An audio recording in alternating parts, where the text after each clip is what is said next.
Almagtige God, Hemelse Vader, ons kom vanoggend in Jesus Christus se kosbare naam.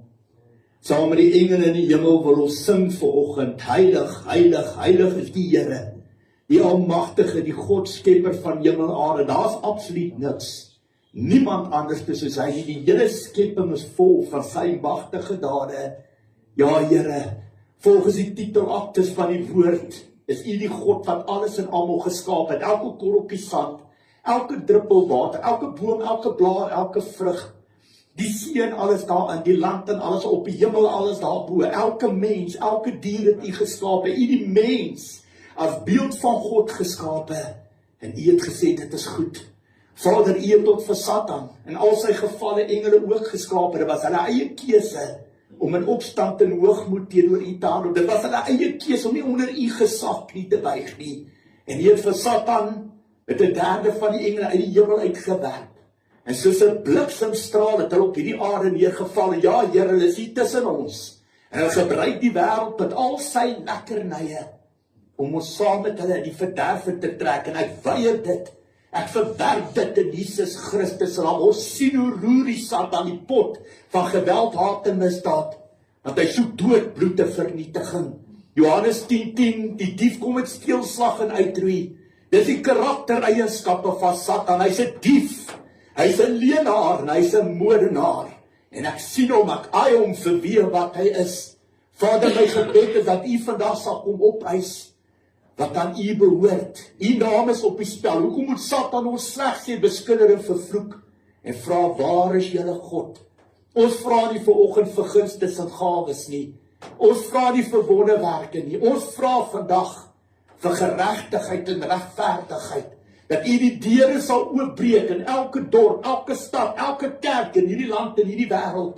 Dat die egte suiwer woord en evangelie van Jesus na elke siel toe sal kom. Wit, bruin en swart, man, vrou of kind in hierdie land en hierdie wêreld. U is die pottebakker, ons is die klei. Vorm en maak ons soos U wil hê, alles tot lof en eer van U koninkryk. Dis wat U sê in 2 Korintiërs 3 vers 18, dat U vorm en maak ons om meer en meer en meer as beeld van Christus Jesus gelyk te kan word. 2 Korintiërs 6:7, ons wapens vir aanvalle verdedig is om die wil van God te doen. Die wil van God, nie die wil van die eie ek, of die wil van ander mense, of die wil van Satan nie, maar die wil van God. Dit is nou my gebed, wat ek bid vir 'n wag voor my mond, dat U my tong sal knoop, dat ek vandag net sal spreek, wat van die Heilige Gees afkom, niks wat van Koert Jordaan afkom nie, niks wat van Janine Jordaan afkom nie, niks wat van Satan en sy bose koninkryk afkom nie, dat ek uit my gees, uit my hart, uit my mond uit sal spreek, wat van die Heilige Gees afkom. U maak van my die kop en nie die stert, U sit my bo en nie onder, U stel my eerste en nie laaste nie, en U laat my uitleen en nooit hoef te leen nie. Dis wat U sê in die woord, as ons vra vir 'n brood, sal U ons nie 'n klip gee, as ons vra vir vis, sal U ons nie 'n slang gee, as ons vra vir eiers, sal U ons nie 'n skerpien gee nie. Minder van myself, meer van U, om verheerlik U self deur U seun vandag, in Jesus Christus se naam. Amen. Amen. Goeiemôre almal. Welkom, my naam Koert Jordaan, die van julle wat nog nie weet wat my naam is nie. Ek wil vir die geleentheid gebruik maak om vir pastoor Ellen en pastoor Annetjie verskriklik baie dankie te sê vir die wonderlike voorreg om ook in julle lewens in te bou. En my gebed vandag is dat die skapkamer van God se koninkryk oor julle lewe sal spoel. Dat die Here die vuur en die wolkkolom in julle lewe sal wees. En dat die grondgebied van Joe Ministries vergroot sal word, dat die skapkamer van die Here oor julle sal spoel. Ek dank vir elkeen van julle wat vandag hier sit. Ek wil vir elkeen van julle baie dankie sê vir die wonderlike voorreg. Hier is 'n besluit wat nie net van twee mense se kant af kom nie. Dit kom van almal van julle se kante af. Ek wil vir julle verskriklik baie dankie sê. Dan wil ek graag ons aanlyn kykers verwelkom. Vir die van julle wat miskien vanoggend in die hospitaalbed lê. Miskien is daar van julle wat in die tronk sit. Miskien is daar van julle wat werk. Wat ook al jou redes mag wees, my gebed vandag is dat die krag van die Allerheilige God, die krag van die Here jou sal aanraak. Maak vir jou 'n koppie koffie, 'n koppie tee, sit af hy selfoon, trek die handbriek in jou lewe op en kom hoor wat die woord van die Here, wat die stem van die Here, wat die Gees van die Almagtige God vandag deur my mond spreek.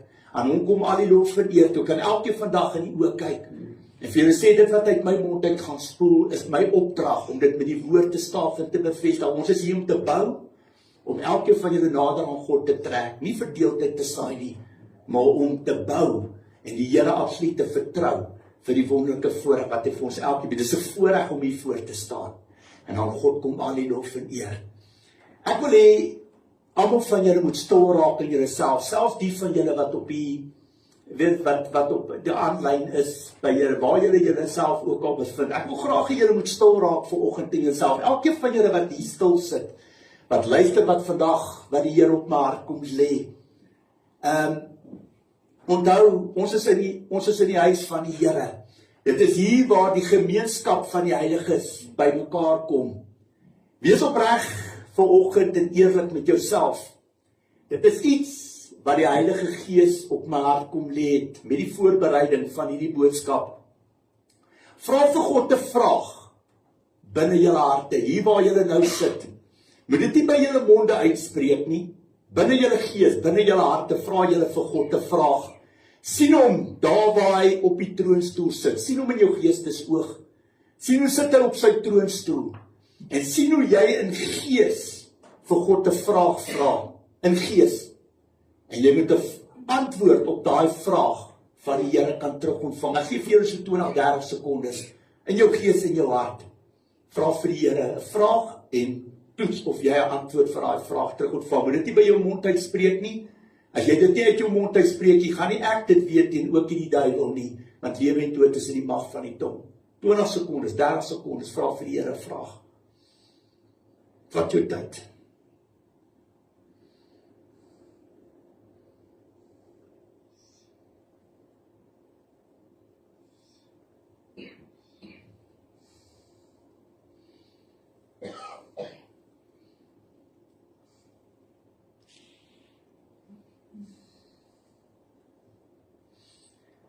Die van julle wat 'n antwoord op julle vraag ontvang het, staan op vir my.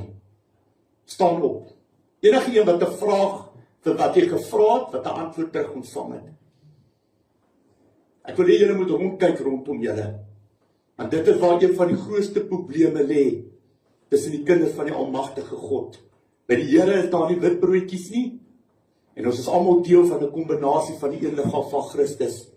Baie dankie julle kan sit.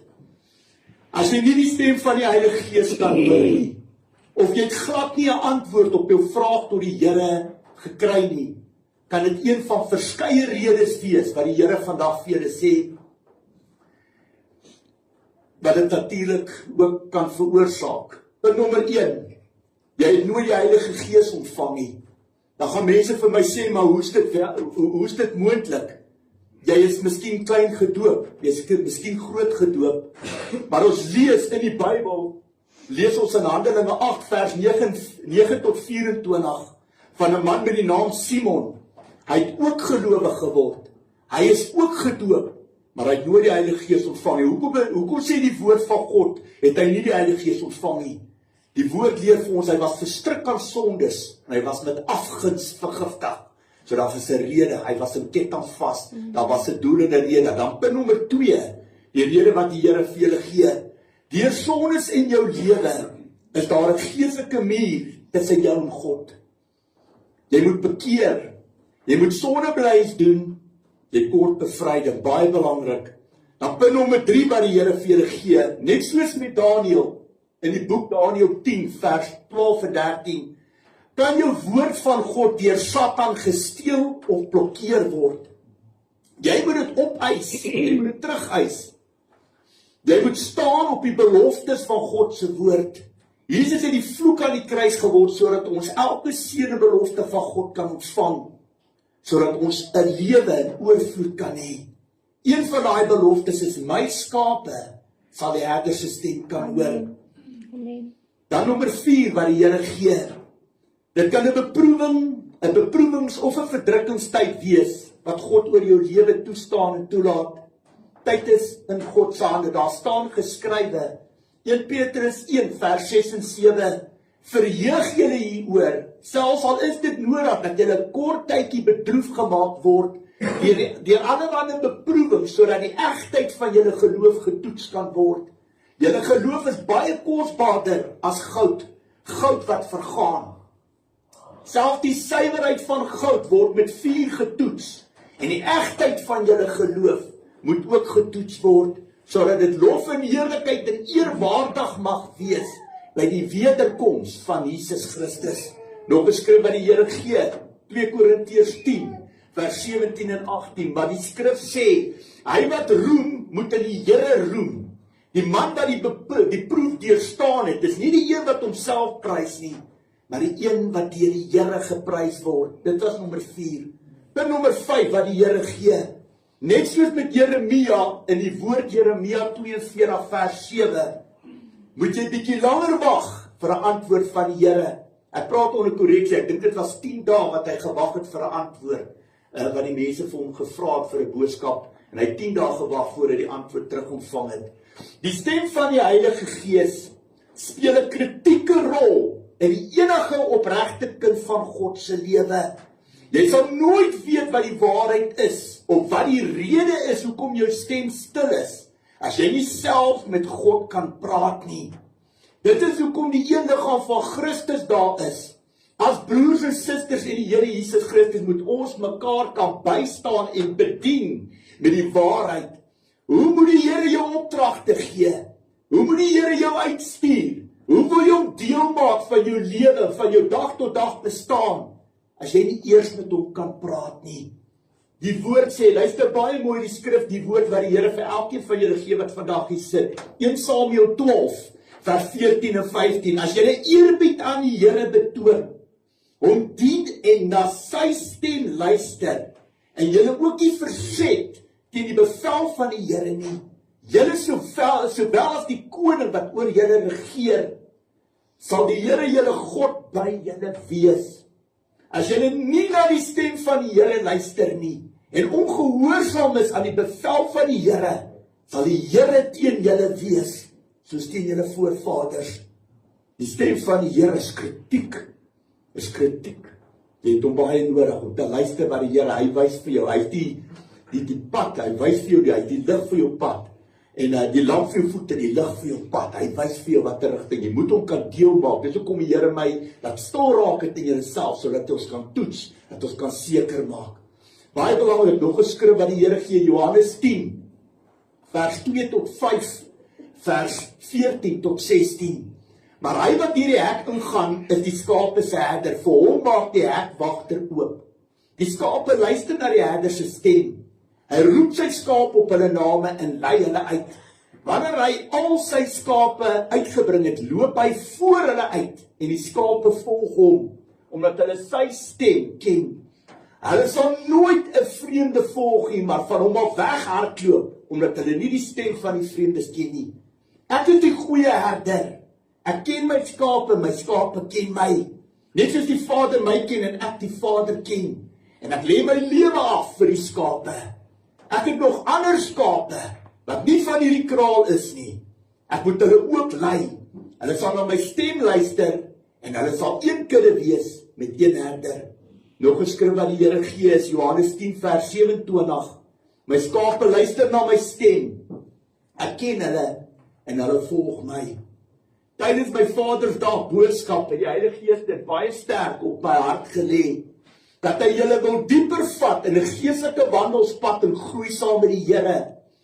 God is gees, ons moet God in gees en in waarheid aanbid en dien, Johannes 4 vers 23 en 24. Want die wat vleeslik is, bedink vleeslike dinge, die wat geestelik is, geestelike dinge, Romeine 8 vers 5. As jy jouself nie kan verloor nie, kan jy Jesus Christus nie volg nie. As enigiets vir jou belangriker as Jesus Christus is, kan jy hom nie volg nie. Nou luister baie mooi na die skrif, die woord wat die Heilige Gees vir my gegee het, tydens die voorbereiding van hierdie boodskap. 1 Korintiërs 2 vers 10 tot 16. Aan ons dan het God dit deur die Gees, dis die Heilige Gees, bekend gemaak. Want die Gees, dis die Heilige Gees, deursoek alle dinge, ook die diepste geheimenisse van God. Watter mens ken die verborgde dinge van 'n mens, behalwe die gees van die mens wat in hom is? So ook ken niemand die verborgde dinge van God nie, behalwe die Gees van God, dis die Heilige Gees, wat van God kom. So weet ons wat God ons uit genade geskenk het. Dit verkondig ons ook, nie met geleerde woorde wat deur menslike wysheid vir ons geleer word nie, maar met woorde wat die Gees, die Heilige Gees, ons leer. Luister mooi, so verklaar ons geestelike dinge aan mense wat die Gees, die Heilige Gees van God het. Luister mooi. Die mens wat nie die Gees van God, die Heilige Gees in hom het nie, aanvaar nie die dinge van die Gees van God, die Heilige Gees nie. Vir hom is dit onsin. Hy kan dit ook nie verstaan omdat dit geestelik beoordeel moet word nie. Die mens wat die Gees van God, die Heilige Gees het, kan die waarde van alle dinge beoordeel, maar self kan hy deur geen mens beoordeel word nie. Daar staan geskrywe, wie ken die gedagtes van die Here? Wie sal hom raad gee? Maar ons het die Gees van Christus. So dit is baie duidelik, as jy die Gees van God nie binne jou het nie, gaan jy die geestelike aspek, wat ek vir jou verduidelik van die Gees van God, nie verstaan nie. Dis hoekom dit belangrik is om te toets in jou gees en jou hart. Dis hoekom God hierdie skrif gee, want dit is hoe jy toets. Of hoe staan jou sake met die Here Jesus Christus. Die betekenis, die uitleg, wat ek nou so pas gelees het, sonder die Heilige Gees binne jou, sal jy nooit die geestelike aspek van ons geloof verstaan nie. Dis hoe die Heilige Gees dit vir my gee. Johannes 8:47. Wie 'n kind van God is, luister na die woorde van God. Jy daarom luister julle nie, omdat julle nie kinders van God is nie. So baie belangrik, wat God sê moet ons volg, hy is ons rolmodel. Iets wat vir my dadelik uitgestaan het van Joe Ministries. Die eerste dag toe ek na hierdie kerk, toe ek na die kerkdienste geluister het, wat dit hulle nie doekies omgedraai het, as dit kom by sonde nie. Hulle is nog een van baie min kerke hier buite, wat sonde preek, wat mense vermaan om terug te draai na die Here toe, en om in heiligheid en opregtheid en gehoorsaamheid voor God te lewe.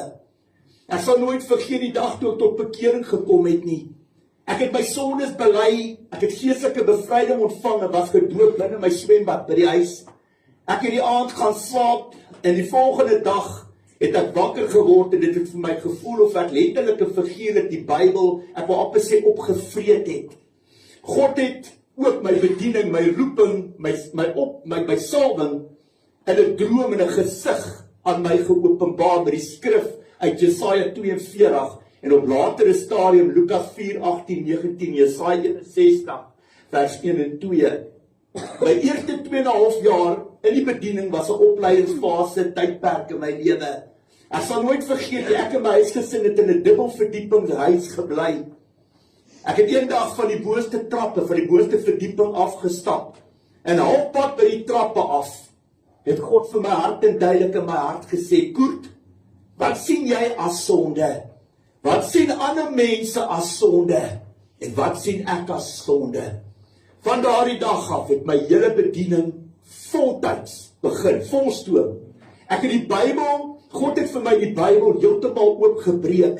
God het vir my geleer hoe belangrik die Ou Testament is en hoe dit direkte impak op die Nuwe Testament het en hoe die koms van Jesus Christus, die Messias, die Seun van die Allerheilige God, Immanuel God by ons, die wette en die profete kom vervul het. Om dit te verstaan, moet jy vleeslik en geestelik kan kyk na die Bybel.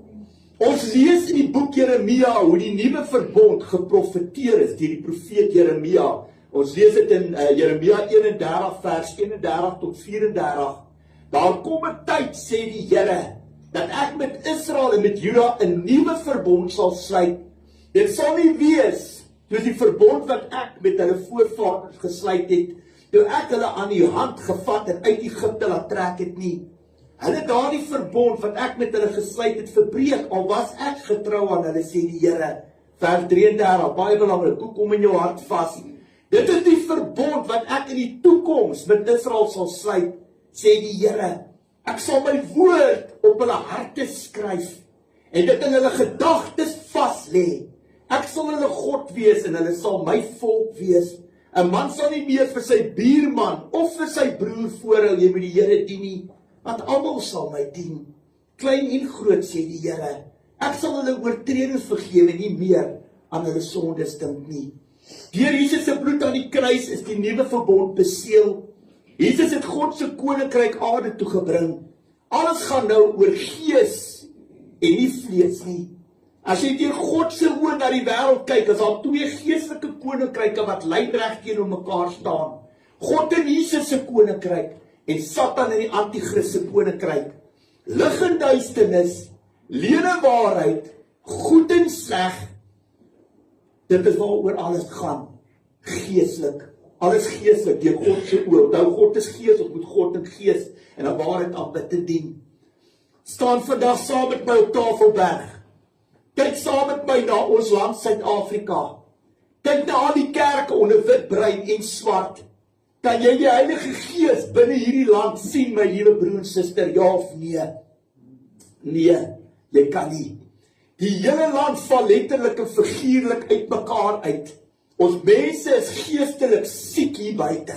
Ons land is rot en kaal besteel. Misdaad en wetteloosheid het baie van ons mense se lewens verwoes en vernietig. Daar is baie hartseer hier buite. Ja, ons word gered uit genade deur geloof, ja. Maar om genade te verstaan, moet jy weet waar genade vandaan kom. Die Bybel sê ook baie hard en duidelik die volgende. Hoor vandag die woord van die Here. Luister mooi na die skrif. Hierdie is woord wat God vir my gee. Dit is nie self opgedink nie. Die Here wil hê julle moet dit hoor. Julle moet gefokus wees. Julle moet luister wat die Here vir elkeen van julle gee vandag. Ook elkeen wat vandag na my luister. Luister deur die woord van die Here. 2 Petrus 1 vers 20 en 21. Dit veral moet julle weet. Geen profesie in die skrif kan op grond van eie insig reg uitgelê word nie. Want geen profesie is ooit deur die wil van 'n mens voortgebring nie. Nee, deur die Heilige Gees meegevoer het mense die woord wat van God kom verkondig. So jy kan nie hierdie werk doen sonder die stem van die Heilige Gees. Jy kan dit nie doen nie. Ek sê vir julle, dis hoekom ek altyd gesê het, ek sal nie hier voor staan as God my die opdrag gee. Die hoor na die volgende skrif, kragtige boodskap. 2 Petrus 3 vers 14 tot 16. Daarom geliefdes, terwyl julle hierdie dinge verwag, moet julle daarvoor beywer om vlekkeloos en onberispelik voor God en in vrede met hom te lewe. En beskou die geduld wat ons Here met ons het as 'n geleentheid om gered te word. So het ons geliefde broer Paulus immers ook met die wysheid wat aan hom gegee is aan julle geskrywe. Luister mooi wat sê die woord hier. Hy skryf dit ook in al sy briewe waarin hy oor hierdie saak handel. Nou luister mooi. Daar is dinge in sy briewe wat moeilik is om te verstaan.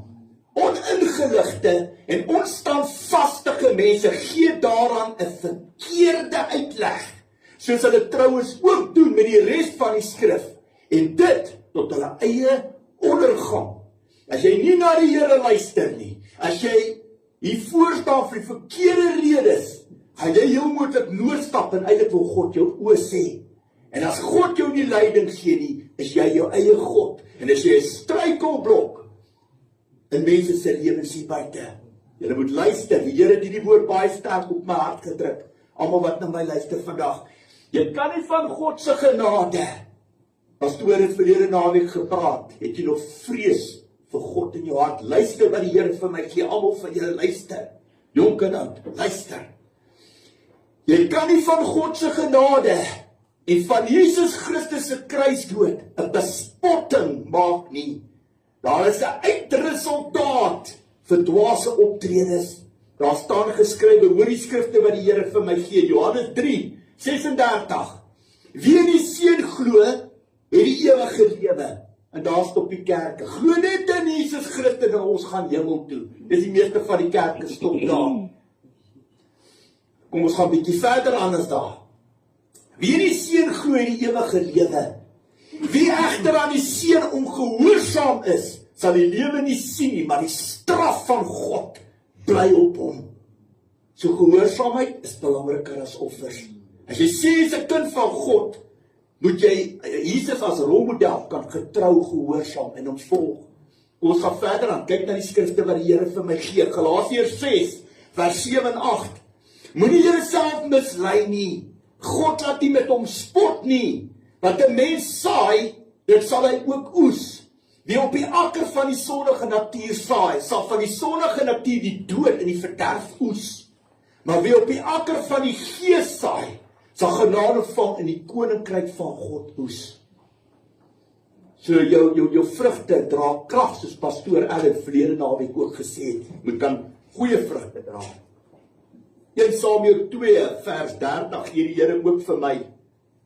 Die een wat my eer, sal ek eer. En die een wat my minag, sal ek minag. Matteus 13 vers 41 tot 43 gee die Here vir my.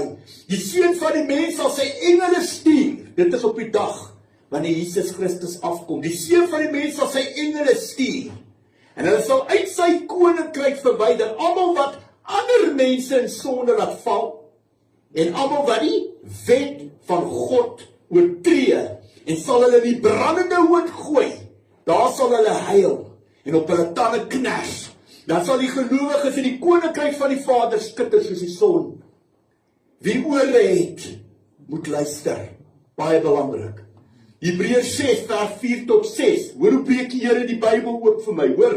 Dit is alles in my voorbereidings. Hebreërs 6 vers 4 tot 6. Wanneer mense een keer deur God verlig is, die hemelse gave ontvang 'n deel gekry het aan die Heilige Gees. Dis wanneer jy tot bekering kom. Die goeie woord van God leer ken het en die kragte van die toekomstige wêreld ondervind het. Dis die gawes van die Gees. 1 Korintiërs 12 vers 1 tot 11. Is dit onmoontlik om hulle weer tot bekering te bring? In hulle self kruisig hulle immer weer die Seun van God en maak hulle hom in die openbaar tot 'n bespotting. Daar's oë op jou. As jy sê jy's 'n kind van God, moet dit so lyk. Jy moet die voorbeeld kan stel, elkeen wat hier sit. Amen. Dis nie net my werk nie. Dis nie net pastoor Annetjie se werk of pastoor Allen se werk. Dis almal van ons. Ons is direkte verteenwoordigers van God se koninkryk. Hier's nog 'n bevestiging op die skrif. 2 Petrus 2 vers 20 tot 22. Mense wat van die besmettinge van die wêreld vrygekom het deurdat hulle ons Here en Verlosser Jesus Christus leer ken. Dis wanneer jy tot bekering kom. En wat weet daarop vas, nou gaan jy terug daar na jou lelike lewe, jy fisiek, na die ou mens toe. En wat weet daarop vasgevang en daardeur oorweldig word, is aan die einde slegter daaraan toe as aan die begin. Dit sou vir hulle beter gewees het, as hulle die wil van God nie leer ken het nie, as dat hulle dit wel leer ken het, en daarna afgewyk het van die heilige gebod wat aan hulle oorgedra is. Van hulle is die spreekwoord waar.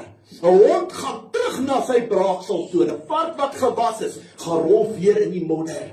Wat 'n tipe Christen is jy vandag wat na my luister? Elkeen wat hier sit, elkeen wat vir my luister op aanlyn. Wat 'n tipe Christen is jy? As jy met die braaksel gaan rol jy in die modder. Is ons besig om van Jesus se opoffering aan die kruis 'n quick fix te maak? Gaan kyk nou aan daai kruis. Hy het 'n massiewe prys betaal. Massiewe prys. Ons kan nie daarmee dobbel nie. Baie belangrik, hoor hierdie skrif. Vir elkeen wat so gemaklik Sondag, kyk hoe kom hierdie boodskap by pastoor Allen se boodskap uit. Luister mooi. Hebreërs 10, 26 tot 31. Wanneer ons opsetlik bly Sondag, na ons die kennis van die waarheid ontvang het, is daar geen offer meer wat ons sondes kan wegneem nie. Daar bly alleen 'n verskriklike verwagting oor van oordeel in 'n gloeiende vuur, wat die teenstander van God sal verteer. As iemand die wet van Moses oortree en 2 of 3 getuies staan en bevestig dit, word hy nie begenadig nie. Hy word doodgemaak. Hoeveel swaarder straf dink julle sal hy kry, wat die Seun van God verag het, die bloed van die verbond waardeur hy geheilig is, geminag het, en die Gees, die Heilige Gees van genade beledig het. Ons weet tog wie hy is wat gesê het, dit is my reg om te straf. Ek sal vergeld en verder die Here sal oor sy volk oordeel. Dit is verskriklik om in die hande van die lewende God te val. Jy kan gaan dobbel, jy is welkom, maar jy is op jou eie. God praat deur my, ek het dit opgedaag. Dis hy wat hier deur my spreek. En ek wil vandag vir julle wys, daai opoffering aan die kruis was nie 'n quick fix vir jou om in sondes te volhard en in sondes te gaan lewe nie. Niemand van ons is perfek nie. Ons strewe is om in heiligheid en geregtigheid, ons wil beter mense word, nie slegter nie. Daar's 'n eindresultaat. Luister mooi wat die Here op my hart druk. Baie sterk op my hart gedruk in die voorbereidings. Nog 'n skrif wat vir almal, meeste van julle ken dit, Openbaring 3 vers 15 en 16. Ons weet alles wat julle doen. Ek weet dat julle nie koud is nie en ook nie warm nie. As julle tog maar koud of warm was, maar nou omdat julle lou is, nie warm nie en ook nie koud nie, gaan ek julle uit my mond uitspoeg. Want jy kan lewe soos jy wil, maar as jy nie die kerk sit hier uitbeweeg, is daar oë op jou. Of het vriende, familie, of werkgewer, of werknemer, wie dit ook al is, daar's mense, daar's kinders op jou, se oë op jou. En jy moet vir hulle die pad wys, jy moet hulle gaan wys hoe lyk Jesus Christus in jou. Jy kan nie hierdie kant Here op 'n Sondag, op 'n Maandag, Dinsdag en Woensdag, as jy jou eie God nie. As jy heeltemal die pad byster, definitief. As ons geestelik daarna kyk wat gee die Heilige Gees vir my? Jou liggaam, my liggaam, ander mense se liggame bestaan uit 'n siel, gees en vlees uit. Vir elke aksie in vlees, dis sonde. Is daar 'n reaksie op jou siel en gees, dis geestelik. Daar is 'n geestelike krag agter sonde. Julle gaan dit in my volgende boodskap, die tweede gedeelte van hierdie boodskap, baie beter verstaan. Daar's 'n geestelike krag agter sekere sonde wat baie van ons mis. Ons gaan pleeg so lekker sonde en ons sien nie die duisternis in die lig agter die uitresultate van ons besluite raak nie. Daar's 'n geestelike krag agter die sonde. Dit is waar geestelike gevangenskap vandaan kom. Jesaja 42:7, Lukas 4:18-19, Jesaja 61 vers 1 en 2. Geestelike gevang, jy's in kettinge, in Satan se geestelike ketting vasgevang en vasgedraai sonder dat jy dit weet. En Satan maak jou blind en doof vir egte suiwer woord van God. Hoor die woord wat die Here sê, wat hy gee vir julle. Genesis 4 vers 7. Wag daar nie vir jou blydskap as jy goed doen nie. As jy nie goed doen nie, die sonde is vleeslike taal. Geestelike taal praat van Satan en sy bose koninkryk. Luister mooi. Wag daar nie vir jou blydskap as jy goed doen nie. As jy nie goed doen nie, die sonde wag jou in daar buite en hy wil jou in sy mag kry. Maar jy moet oor hom heers. So jy moet dink voor jy praat, dink voor jy optree. Jou besluite wat jy maak, elke dag staan jy voor 'n keuse. Dit het 'n uitresultaat vir die roete wat jy volg. Baie belangrik. Johannes 8:34. Jesus sê toe vir hulle, dit verseker ek julle, elkeen wat sonde doen, is 'n slaaf van die sonde. Luister baie mooi wat Jesus hier sê. As jy sonde doen en sonde volhard en sondes lewe, is jy 'n slaaf van die sonde. Dit is vleeslike taal.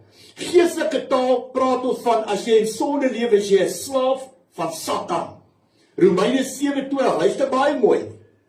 En as ons nou doen, wat ons nie wil doen nie, is dit nie meer ons wat dit doen nie, maar die sonde wat in my woon.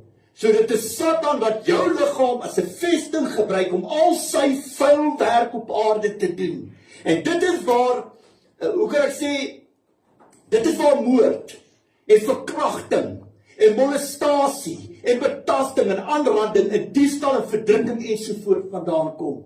Satan maak jou blind, hy sit jou in gevangenskap en hy gebruik jou liggaam om sy vuil werk te doen. Net soos hy dit gedoen het in Markus 5 met die besetene van Gadara, vers 1-20. Het Legio deur daai man gepraat, en waar het hy opgeëindig na Jesus met hom klaar was? Hy was by die grafte. Die gewone mense op straat het hom verwerp, hulle wou niks met hom te doen gehad het nie. En toe Jesus met hom klaar was, toe sit hy by die voete van Jesus Christus, toe sy reg om as diensknegt van God voor toe, en die Here vir hom sê, gaan na jou mense toe, vertel hulle, wat die Seun van die mens vandag vir jou gedoen het. Dit is geestelik wat die Here vandag vir julle gee. Baie van ons, indirek, ons besef dit nie, is in geestelike kettinge, omdat elke van ons foute in ons lewens gemaak het. En as jy nie by die regte mense uitkom nie, gaan jy sukkel. Dit is common sense. Jy gaan nie op water bly stap, terwyl jou hart en jou skouers vol klippe, bakstene en rotse is. Dit is common sense. En dit is hoe dit lyk geestelik. Ons lewe in die vlees en baie van ons geniet dit. Ons mis die geestelike aspek totaal en al. Luister mooi wat die Here gee. Hoor God se opdrag. Hoor God se opdrag aan Paulus in die boek Handelinge. Daar staan geskrywe, Handelinge 26 vers 11 tot 20, gee die Here vir julle. Jy moet hulle oë oopmaak. Luister mooi, geestelike oë. Jy moet hulle oë oopmaak, sodat hulle van die duisternis tot die lig, alles geestelik, en van die mag van Satan tot God kan bekeer. Deur in my te glo sal hulle sondes vergewe word, en sal hulle deel word van die volk van God. Ek het eers vir mense in Damaskus en in Jerusalem en toe deur die hele Judea, en daarna vir die heidene nasies gepreek, dat hulle tot inkeer moet kom, en hulle tot God moet bekeer. En hier kom pastoor Allen se woorde weer in van verlede naweek. En dit moet hulle bewys. Jy moet dit bewys met dade wat by jou bekering pas. Jy kan nie sê jy is 'n Christen, kind van God, en jy geniet jouself in die son nie, want dan is jy besig om van Jesus Christus se genade, ja, dan is jy besig om te dobbel, en jy is eintlik op jou eie op die einde van die dag. As jy nou is, sê God, jy staan op die grenslyn om deur God uitgespoeg te word. Jy moet mooi luister. Dis nie kort wat hier staan nie. Ek het baie tyd spandeer, en hierdie is 'n opdrag. Pastoor Allen en Annetjie weet dit, is 'n opdrag van die Here wat hulle my daai platform gee. Dit wat ek hier praat, het God vir my gee. Dis hoekom hy vir my sê, dit wat ek uit my mond uit praat, moet ek by die Bybelstafel bevestig. Dit was my opdrag. Kom ons gaan verder aan. Johannes die Doper se woorde was die volgende. Luister mooi. Lukas 3 vers 7 tot 9. Hoor wat gee God vir my. Die mense het in groot getalle uitgegaan om deur Johannes gedoop te word. Hy het vir hulle gesê, julle is slange. Wie het julle wys gemaak dat julle die dreigende toren kan ontvlug? Dra liewer vrugte wat bewys dat julle bekeer is. En moenie by julle self sê, ons het Abraham as voorvader, want dit sê ek vir julle, God kan uit hierdie klippe kinders van Abraham verwek. Die Bybel lê al klaar teen die wortel van die bome. Elke boom wat nie goeie vrugte dra nie, word uitgekap en in die vuur gegooi. Dit wat het God met Satan en sy bose magte gedoen. Hy het hulle nie geïntertuin daarbo nie. Klaar, as jy nie onder God se gesag wil knie buig, dan beteken dit jy is hoogmoedig. Jy moet vir God vertel hoe wil jy lewe, wat hy moet doen en wat hy moet toelaat. Luister mooi wat die Here gee, die uitleg van die skrif wat die Here vir my gee vir die skrif wat ek nou vir julle gelees het. Goeie vrugte openbaar opregte bekering. Is dit nie die waarheid nie? Amen. As jy sê jy is 'n kind van God, moet jy die vrugte dra van iemand wat sê hy is 'n kind. Jesus Christus is hier binne jou. Amen. Jy moet die pad stap. Jy's 'n ligdraer, 'n direkte verteenwoordiger van God se koninkryk, 'n erfgenaam, 'n nakomeling. Laat dit so in jou lewe lyk. Jou kinders, jou vriende, jou werkgewer, jou werknemer, jou familie, wie ook al, kyk op na jou. Help jy skree hierdie kant, Here aan hierdie kant, jy sit jy in dobbelhuise en hoe rond en gaan bordele toe en alles. Want die mense wat dit wel doen, jou vriende, gaan nie hulle lewens vir die Here gee, terwyl jy dit entertain nie. God gaan van jou rekenskap gee, Jesegiel 3 vers 18 tot 21, want daai persoon se bloed is op jou hande. Ons gaan aan. Jesus se woorde van vermaaning was die volgende. Kyk hoe Jesus vermaan. Gaan uit en Sondag nie meer nie. Johannes 5 vers 14, die siek man by die bad van Bethesda. Het hy gesê, later kry Jesus hom in die tempel en sê vir hom, kyk, jy is nou gesond. Jesus het hom gesond gemaak. Jesus het nie vir hom gesê, gaan rock and roll nie. Gaan maak 'n bespotting van my genade nie. Hy het hom sê, kyk, jy is nou gesond. Moet nou nie meer sonde doen nie, sodat daar iets ergers met jou gebeur nie. Julle gaan nou verstaan waar daai woorde vandaan kom. Hoekom het Jesus dit vir hom gesê? Nog 'n voorbeeld van Jesus se vermaaning, Johannes 8 vers 11. Die vrou wat op oorspel betrap het. Niemand nie, Here, sê sy. Toe sê Jesus, ek doen dit ook nie. Gaan maar en moet van nou af nie meer sonde doen nie. Jesus het nie vir haar gesê, jy is nou vergewe, gaan uit en gaan gooi kole nie.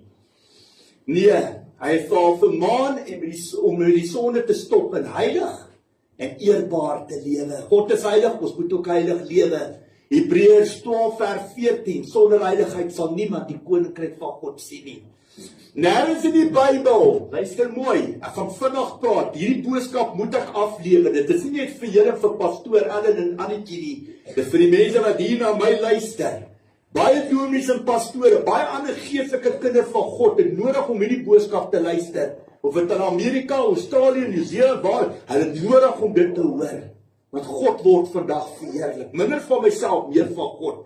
Nergens in die Bybel gee God vir jou toestemming om in sondes te volhard of in sondes te bly lewe nie. Hoekom? Luister nou mooi. Hoekom het Jesus ons vermaan? Want dan gebeur die volgende met jou. Luister nou baie mooi. Geestelik, julle moet nou mooi kyk. Onthou ek het julle gesê, hier kom 'n geestelike krag agter sonde. Ons gaan dit bespreek met die volgende boodskap vir die Here op my hart kon hê. Maar hoor nou hier, hoekom het Jesus dit gesê? Hoor hierso. Matteus 12, 43 tot 45. Wanneer 'n onrein gees, hier is alles geestelik, dit gaan uit jou liggaam uit, as jy gesuiwer en gereinig word deur die bloed van die lam, deur die genade wat ons, die barmhartigheid wat ons kry van die seun van die mens. Wanneer 'n onrein gees uit 'n mens weggaan, swerf hy deur dorstreke op soek na 'n rusplek.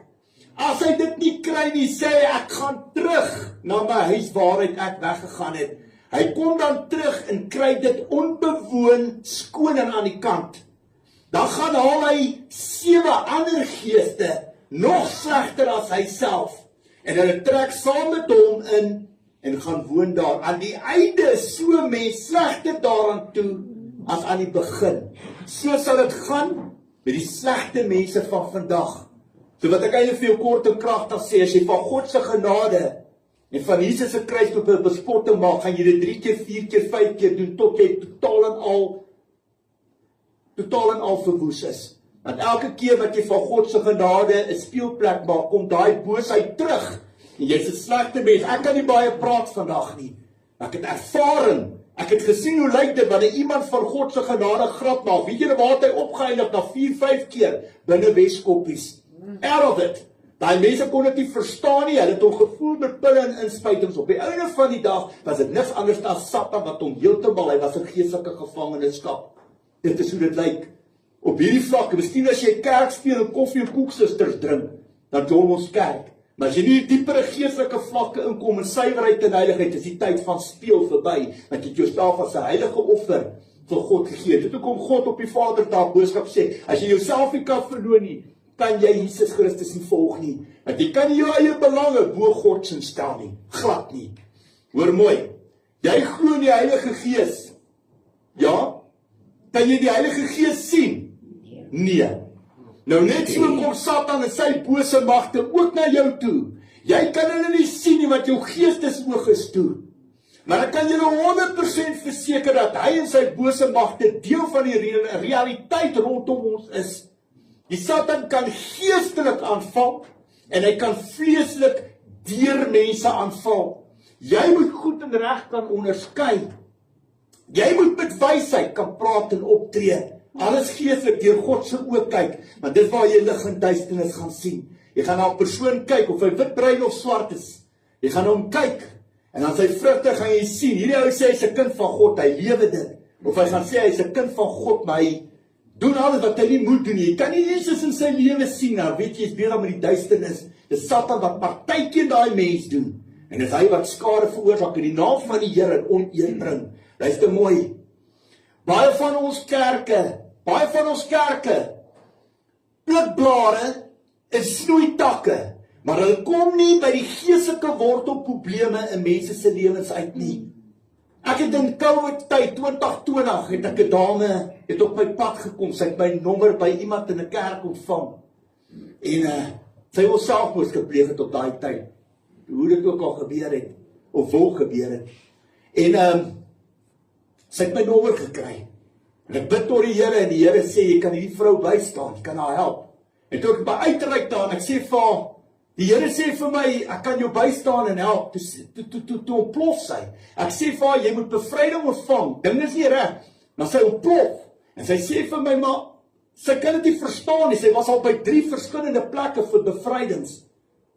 Sy's moeg daarvoor en al 3 plekke het haar probleme gepinpoint na verwerping in die baarmoeder. En ek sê vir haar, mevrou, ek ken jou van geen kant af nie. En ek kan vandag vir jou sê, as jy jouself wil vermoor het, daar 'n probleem.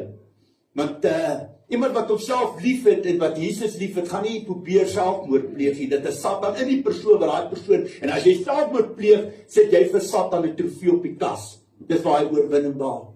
Ek sê vir haar, jou vrugte, daar's probleme daar. En ek sê, ek wil nie weet wie jou bedien nie, ek wil nie die name daai mense gaan voor God staan, soos ek ook voor die Here gaan staan.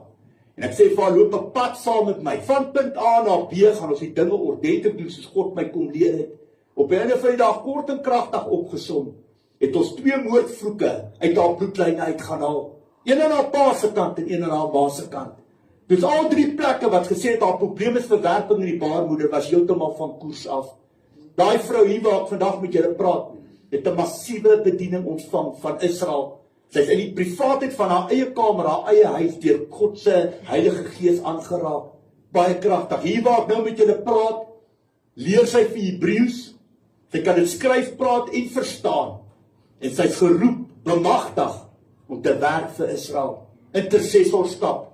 En ja, hoe die Here ook al haar vlerke sprei.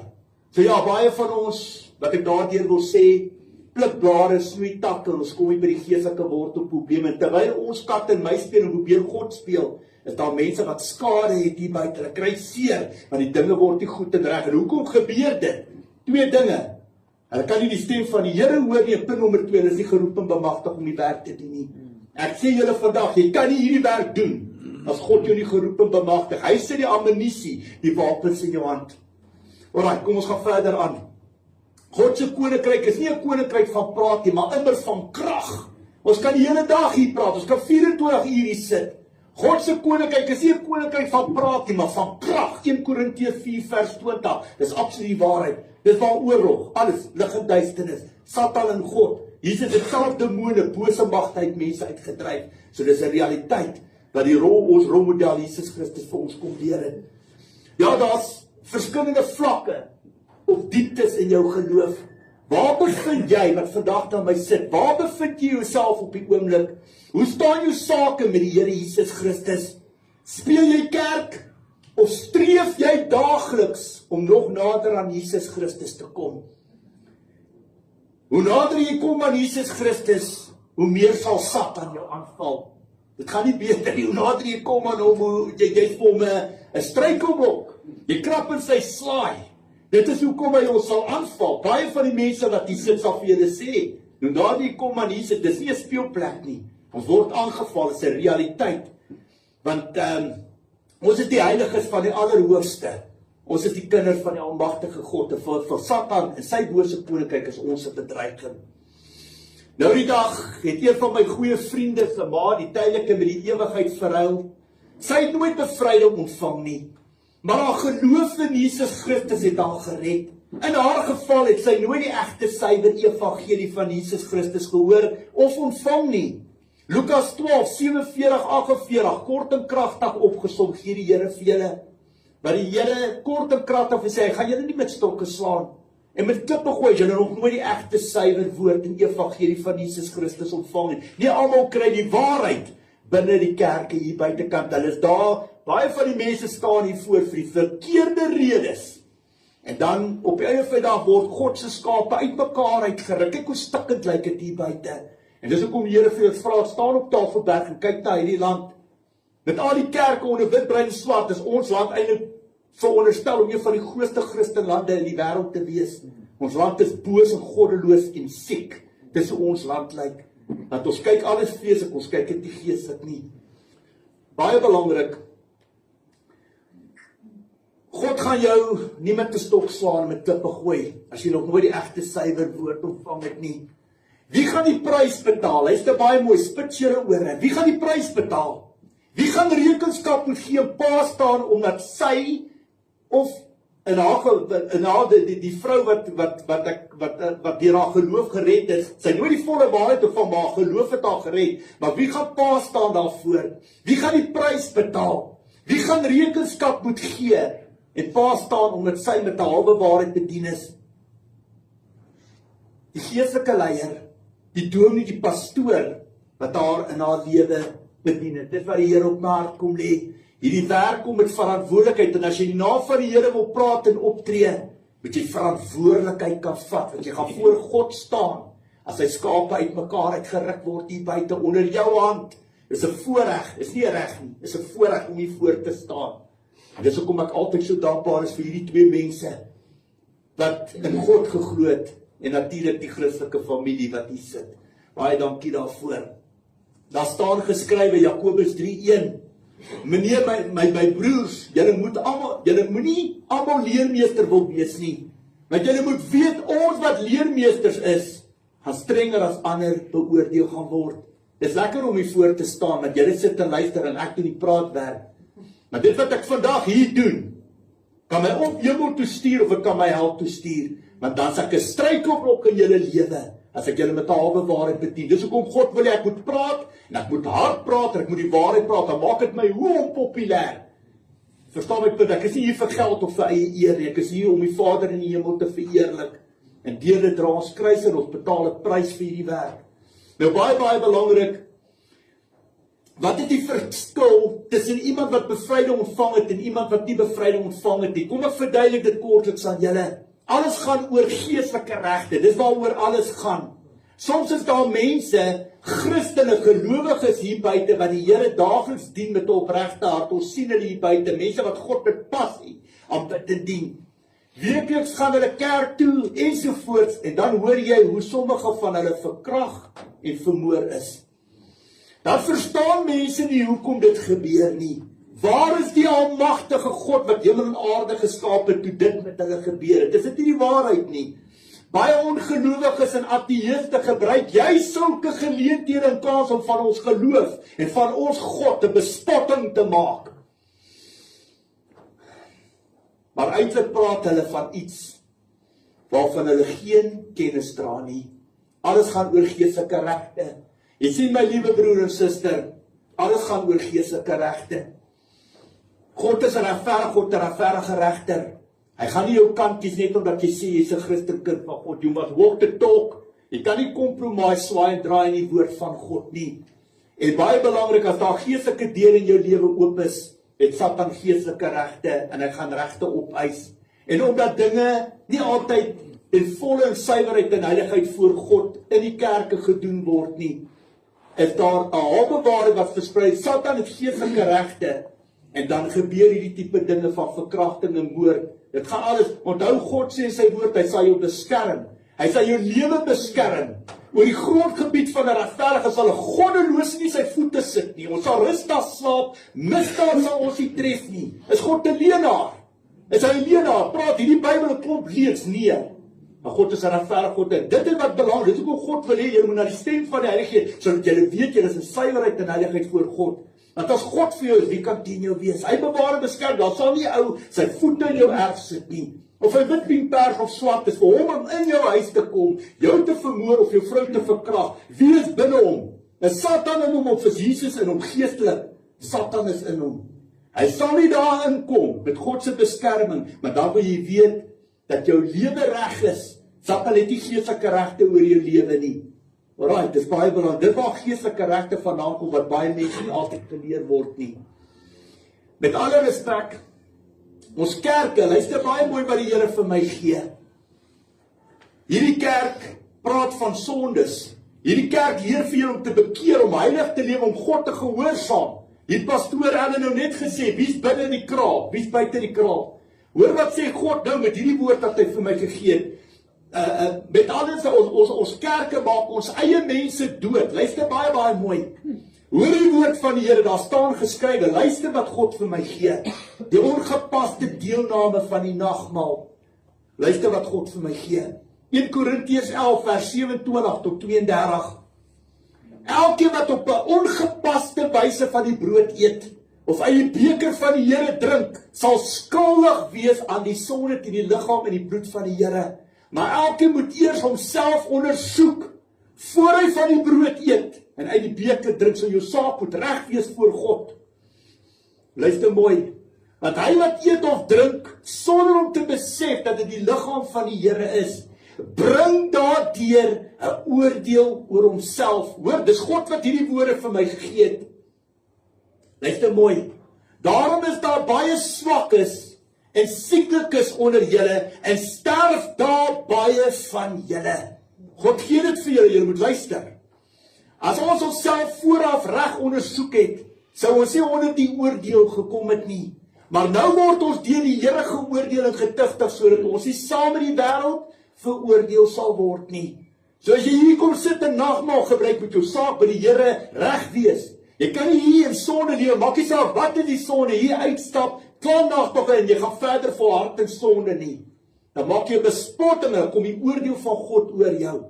Dit wat belangrik is, dis hoekom ek altyd respek het vir Joel Ministries en vir pastoor, dat hulle praat sonde, hulle leer vir mense, kry julle lewens reg. Ons is nie om kerk te speel en tyd te mors, julle is hier omdat julle afspraak met God het. God is lief vir julle, en kerk stop nie by my of pastoor Allen, dit begin by julle, want julle is die mense wat uitgaan werk toe, en familie en vriende, dis julle wat tussen mense kuier, en op die regte tyd, op die regte plek, lê die Here op jou hart, om jou mense, wat God op jou pad bring, nader aan die Here te bring.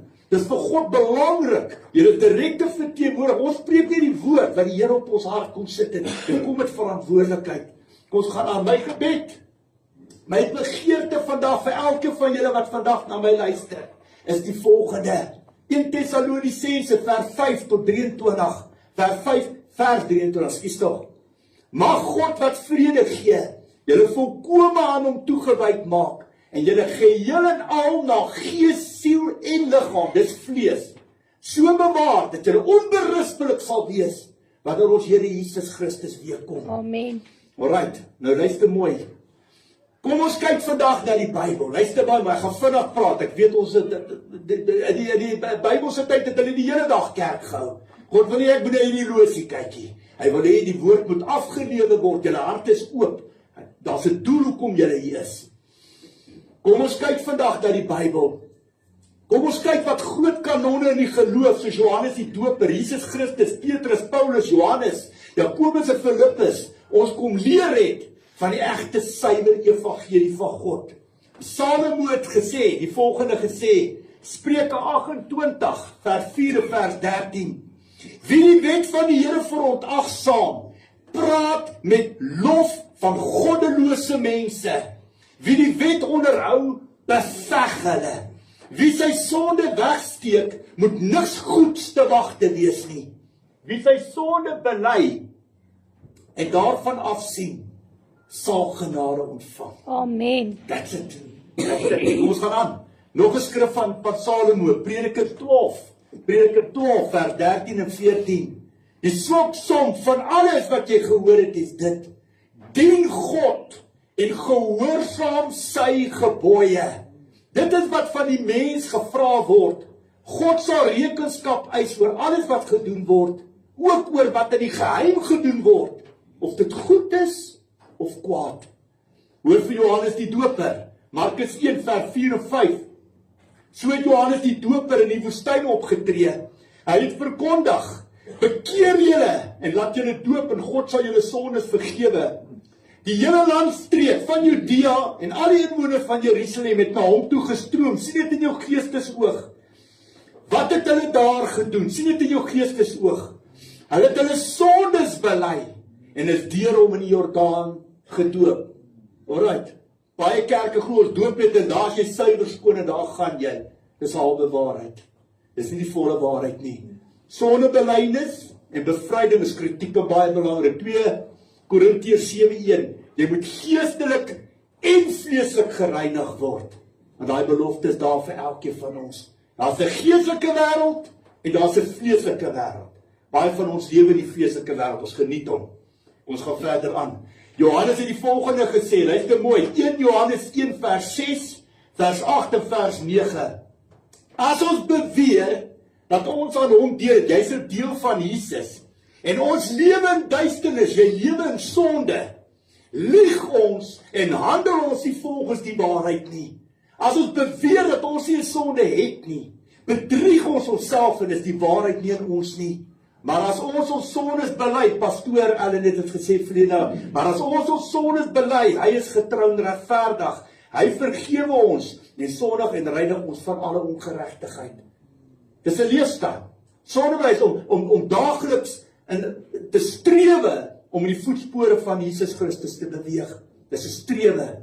Maar daar's lig op jou.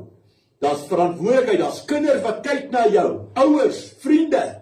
Jy kom met in die kerk uit, dit moet lyk of jy in die kerk was. Nie net vir 'n uur nie, vir die res van die week. Die wêreld kyk na jou. Hy's te mooi, hoor hierdie skrif. As iemand op my pad kom geestelike berading en bevryding. Dis hoe ek 'n persoon oordeel. Luister mooi, die skrif wat die Here vir my gee. 1 Johannes 3, vers 3 tot 10. Net hier so regmaak. Elkeen wat hierdie verwagting in verband met hom koester, hou homself rein, soos Jesus rein is. Elkeen wat sonde doen, oortree die wet van God. Sonde is immers die oortreding van die wet van God. Julle weet dat Jesus gekom het om die sondes weg te neem. En daar is geen sonde in hom nie. Iemand wat in hom bly, hou nie aan met sondig nie. Iemand wat aanhou sondig, het hom nie gesien nie en ken hom nie. Liewe kinders, moenie dat iemand julle mislei nie.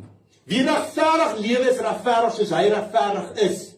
Wie aanhou sonde doen, behoort aan die duiwel, want die duiwel hou van die begin af aan met sondag. En die seun van God het juis gekom om die werk van die duiwel tot nie te maak. Iemand wat 'n kind van God is, doen nie meer sonde nie, omdat die Gees van God, die Heilige Gees in hom bly. En hy kan nie meer sondig nie, omdat hy uit God gebore is. Hieraan is dit duidelik wie kinders van God en wie kinders van die duiwel is. Iemand wat nie regverdig lewe, nie sy broer liefhet nie, behoort nie aan God nie. Dit is baie duidelik. Jy kan nie hier sit, hier uitstap en aanhou volhard in jou sondige natuur nie. Dit kan jou plek in God se koninkryk kos. Maar dan is jy lou. Jy's lou, jy weet om van Jesus se genade, of van God se genade, van Jesus se kruisdood 'n bespotting te maak. Jakobus het die volgende gesê, luister hierso, God gee dit vir julle. Jakobus 5 vers 14 tot 16. As daar iemand van julle is wat siek is, moet hy die ouderlinge van die gemeente laat kom en hulle moet vir hom bid en hom met olie salf onder die aanroeping van die naam van die Here. En as hulle gelowig bid, sal dit vir die sieke genesing bring. Die Here sal hom gesond maak. As hy gesondig het, sal dit hom vergewe word. Bely julle sondes eerlik teenoor mekaar en bid vir mekaar sodat julle gesond kan word. Die gebed van 'n gelowige het 'n kragtige uitwerking. So wat is hierdie kort en kragtig opgesom? As ons sondes tussen mekaar bely, sal ons genees word van ons siektes en vergewe word van ons sondes, geestelik, vleeslik en verstandig. Petrus het die volgende gesê, 2 Petrus 3:9. Die Here staan nie die vervulling van sy belofte uit nie, al dink party mense so. Nee, hy is geduldig met julle, omdat hy nie wil hê dat iemand verlore gaan nie. Hy wil hê dat almal hulle moet bekeer. Dit kan jy lees in Esegiel 18 vers 23 ook. Jesus Christus het die volgende gesê, spit julle oor, ek gaan vinnig, so gou as moontlik deur dit wat God my gee. Matteus 5 vers 17 tot 20. Moenie dink, luister mooi, sien vir Jesus hoe staan hy daar. Kyk hom in jou geestesoog. Dis die seun van die allerheilige God, die Messias, die Christus. Hoe kan ek sê? Ja, die seun van die allerheilige Immanuel God by ons. Luister wat sê Jesus hierso. Moenie dink dat ek gekom het om die wet of die profete ongeldig te maak nie. Ek het nie gekom om hulle ongeldig te maak nie, maar om hulle volle betekenis te laat kry. Dit verseker ek julle, die hemel en die aarde sal eerder vergaan as dat een letter of 'n letterstreepie van die wet sal wegval voordat alles volëindig is. Wie dan ook een van die geringste van hierdie gebooie ongeldig maak en die mense so leer, sal die minste geag word in die koninkryk van die hemel. Maar wie die wet gehoorsaam en ander so leer, sal hoog geag word in die koninkryk van die hemel. Ek sê vir julle, as julle getrouheid aan die wet nie meer inhou as die skrifgeleerdes en die fariseërs nie, sal julle nooit in die koninkryk van die hemel ingaan nie. Julle het 'n keuse, onthou op my Vadersdag boodskap, toe vat ek die Bybel, toe sê God gee vir julle elkeen 'n Bybel. Gaan jy onder God se gesag knie buig, ja of nee? Dis julle keuse. Elkeen het 'n keuse, net soos ek ook 'n keuse het. Hoor dit Jesus ons vermaan met die volgende skrif, Matteus 24, vers 11 tot 13. Daar sal baie valse profete kom.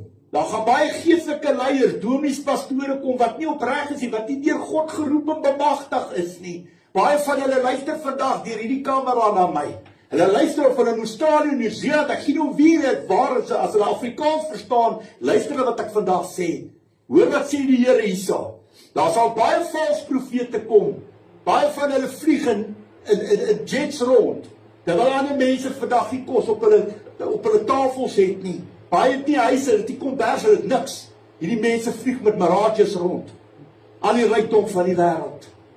Hoor wat sê Jesus. Matteus 24 vers 11 tot 13. Daar sal baie valse profete kom. En hulle sal baie mense mislei, luister.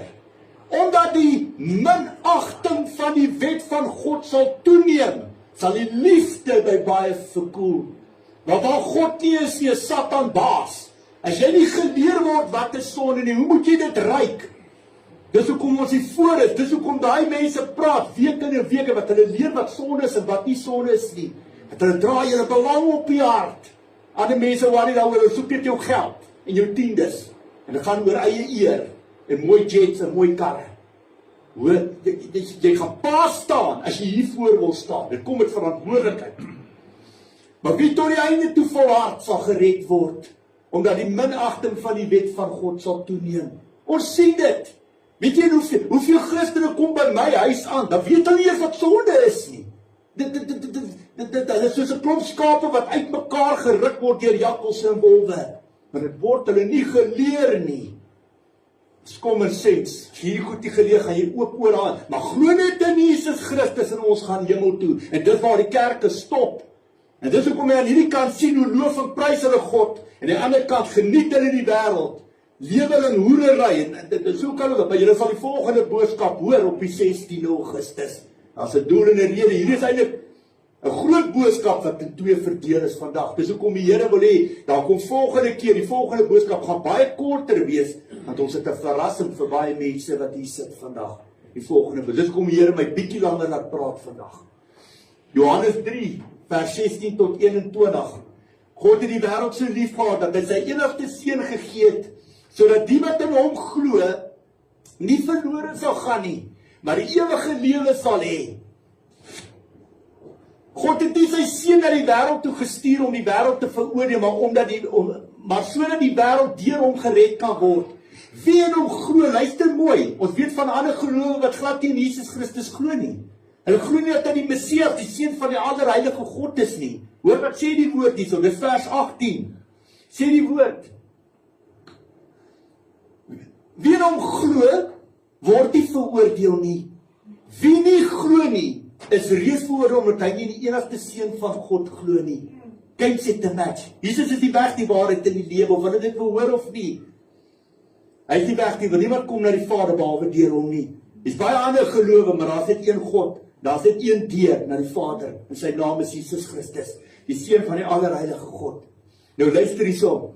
En so kom die skeiding, kyk geestelik nou daarna. Dit is wat gebeur het. Hulle almal stop by vers 16. Johannes 3:16. Dit wil almal stop. Kom ons vat dit 'n bietjie ver. Nou gaan ons geestelik kyk wat die Here sê tot na vers 21 toe. En so kom die skeiding. Die lig, Jesus was die lig. Die lig het na die wêreld toe gekom en tog het die mense eerder die duisternis, die sonde as die lig liefgehad. Hulle het nie nou tyd vir Jesus Christus nie. Hulle geniet die rondhoerery. Hulle geniet die diefstal. Hulle geniet alles wat sleg is en korrup en bedrog is. Hy sê, John kuier 'n paar jou naweek in en naweek uit. En God moet in die ry staan agter. Hulle sal 10 dae 'n week ook werk, want hulle het geen respek vir God nie. En so kom die skeiding. Die lig het na die wêreld toe gekom. En tog het die mense eerder die duisternis as die lig liefgehad, want hulle dade was sleg. Elkeen wat kwaad doen, haat immers die lig en kom nie na die lig toe nie. Dis alles geestelik, sodat sy dade nie aan die kaak gestel word nie. Maar wie volgens die waarheid handel, kom na die lig toe, sodat dit duidelik kan blyk dat sy dade in gehoorsaamheid aan God gedoen is. So as jy gehoorsaam is aan God, as jy by die voete van Jesus Christus sit, wil ek dit sien. Wil pastoor Ellen en Annetjie dit sien, jy moet so kan lewe. Dit is nie altyd maklik nie. Mens Satan wil jou teruggee in daai braaksel. Maar jy moet dit kan uitleef, daar's mense se oë op jou. Paulus het die volgende gesê, Romeine 3 vers 20 en 31, daarom sal geen mens op grond van wetsonderhouding deur God vrygespreek word nie. Inteendeel, deur die wet leer 'n mens wat sonde is. Hef ons dan deur die geloof die wet op? Beslis nie. Ons sal die wet juist tot sy reg kom. So die wet is daar om vir jou te leer wat reg of verkeerd, wat sonde is. Hoe gaan jy weet wat sonde is? Dis hoekom God vir my vra, wat sien jy as sonde? Wat sien ander mense? Wat sien ek as sonde? Dis hoekom hy daar is. Ons kom nou dat daar sekere goed van die wet wat weggeval het. Ek praat vinnig. Luister na die volgende woorde wat Paulus geskryf het. Paulus skryf hierdie woorde wat ek nou gaan lees aan die lede van die kerk wat klaar die Heilige Gees ontvang het. Hier verduidelik hy vir die gelowiges wat met hulle gebede toe hulle van hulle verkeerde dade, hulle sondes bekeer het, gedoop is en die Heilige Gees van God ontvang het. Baie belangrik dat ons weet dat dit op die gelowiges van toepassing is. Glad nie op die ongelowiges, die gewone mense op straat wat in duisternis, in sonde lewe of vasgevang is nie. Luister mooi. Romeine 6 vers 1, 2, vers 12 tot 15 gee die Here vir julle in vers 19 tot 23. Wat moet ons nou hiervan sê? Moet ons aanhou sonde doen sodat die genade kan toeneem? Beslis nie. Hoe kan ons wat dood is vir die sonde nog daarin voortlewe? Moet dan nie toelaat dat die sonde nog langer oor julle heerskappy voer en julle die begeertes van julle sterflike aardse bestaan laat gehoorsaam nie. Julle moet geen deel van julle liggaam in diens van die sonde stel as 'n werktuig om in goddeloosheid te bedrywe nie. Nee, stel julle in diens van God as mense wat dood was, maar lewend gemaak is. En stel elke deel van julle liggaam in diens van God as werktuig om te doen wat God wil. Maar onder die genade, wat beteken dit? Kan ons nou maar sonde doen omdat ons nie onder die wet van Moses staan nie, maar onder die genade? Beslis nie. Weens julle beperkte begrip gebruik ek 'n beeld uit die alledaagse lewe, soos julle elke deel van jou liggaam in diens van sedelikheid, onreinheid en wetteloosheid gestel het en losbandig gelewe het. So moet julle nou elke deel van julle liggaam in diens van God stel om heilig te lewe. Toe julle slawe was van die sonde, toe julle in daai sonde geleef was, julle slawe van Satan, en God het julle verlos en vry kom maak van daar waar julle bely en bevryding ontvang en losgebreek word van daai kettinge. Toe julle slawe van die sonde was julle nie in diens van God nie. Wat was die vrug van die dinge waarvoor julle nou skaam kry? Toe vir julle nie vir julle opgelewer het. Die uiteinde van daai dinge was die dood. Dit is waar hy opgeëindig het. Maar nou, julle is vrygemaak van die sonde, in diens van God gestel, en die vrug daarvan is dat julle geheilig word, en die uiteinde is die ewige lewe. Die loon wat die sonde gee is die dood, die genade wat God gee is die ewige lewe in Christus Jesus, en dit kan net plaasvind in een naam, en dis in Jesus Christus se naam. Jy gaan dit nie in Satan se naam, of in Mohammed, of in wie ook al daar is nie, een naam, dat jou vergewe en jou losmaak van daai kettinge van sonde, geestelik en vlees, sy naam is Jesus Christus. Dus hoekom hy die offer aan die kruis geword het, om vir jou sonde te betaal. Hoe kan ek sê, ja, hy was die lam wat vir ons geslag is, geestelik en vleeslik, jou verlos en vrymaak. Efesiërs 2, vers 1 tot 10, dit kom op dieselfde neer. Julle was dood as gevolg van julle oortredings en sonde wat voor julle lewenswyse gekenmerk het. Julle het gelewe soos hierdie sondige wêreld en julle laat lei deur die voort van die onsigbare magte, die gees wat dan nou aan die werk is, en die mense wat aan God ongehoorsaam is. So het ons trouens vroeër ook almal gelewe. Ons is deur ons sondige begeertes oorheers en het gedoen net waartoe ons liste ons gelei het en wat in ons gedagtes opgekom het. Vanweë ons sondige natuur sou ons net soos die ander mense deur God gestraf moes word. Maar God is ryk aan barmhartigheid en het ons innig lief. Deur sy groot liefde het hy ons wat dood was as gevolg van ons oortredings saam met Christus lewend gemaak. Jy sien, jy moet geestelik en vleeslik kan kyk na sondes. Uit genade is julle gered. Ja, in Christus Jesus het hy ons saam met hom opgewek uit die dood en ons saam met hom 'n plek in die hemel gegee, sodat God in die tye wat kom sou laat sien hoe geweldig groot sy genade is deur die goedheid wat hy in Christus Jesus aan ons bewys het. Julle is inderdaad uit genade gered deur geloof. Hierdie redding kom nie uit julleself nie, dit is 'n gawe van God. Dit kom nie deur julle eie verdienste nie, en daarom het niemand enige rede om op homself trots te wees nie. Nee, God het ons gemaak wat ons nou is. In Christus Jesus het hy ons geskep om ons lewe te wy aan goeie dade waarvoor hy ons bestem het. Dit is 'n gawe. Jy kan niks doen om dit te kry nie. En dit is hoekom Jesus Christus se naam so groot is, want jy kry onverdiende guns. En sy prys wat hy betaal, wat hy het geweet. Jy was in ketting vas, jy was geestelik blind en doof. Ek is amper klaar, ek wil wiel deur dit wat die Here my gee. Romeine 7 vers 1, vers 7 vers 12 het die Heilige Gees vir my gegee. Julle weet broers, en ek praat met mense wat op hoogte is van die wet van Moses, dat die wet gesag het oor 'n mens solank as hy lewe. Wat is dan ons gevolgtrekking, dat die wet van Moses sonde is? Beslis nie. Inteendeel, ek sou nie geweet het wat sonde is nie, as dit nie deur die wet was nie. Ek het dit nou ook gelees. Ek sou byvoorbeeld nie geweet het dat dit sonde is om te begeer nie, as die wet nie gesê het, jy mag nie begeer nie. So dis hoekom die wet jou leer wat sonde is. Die wet is heilig en sy voorskrifte is heilig, reg en goed. Die Here gee nog een skrif wat dit aanbetref, 1 Timoteus 1 vers 8 tot 10. Ons weet dat die wet goed is, as 'n mens dit op die regte manier gebruik.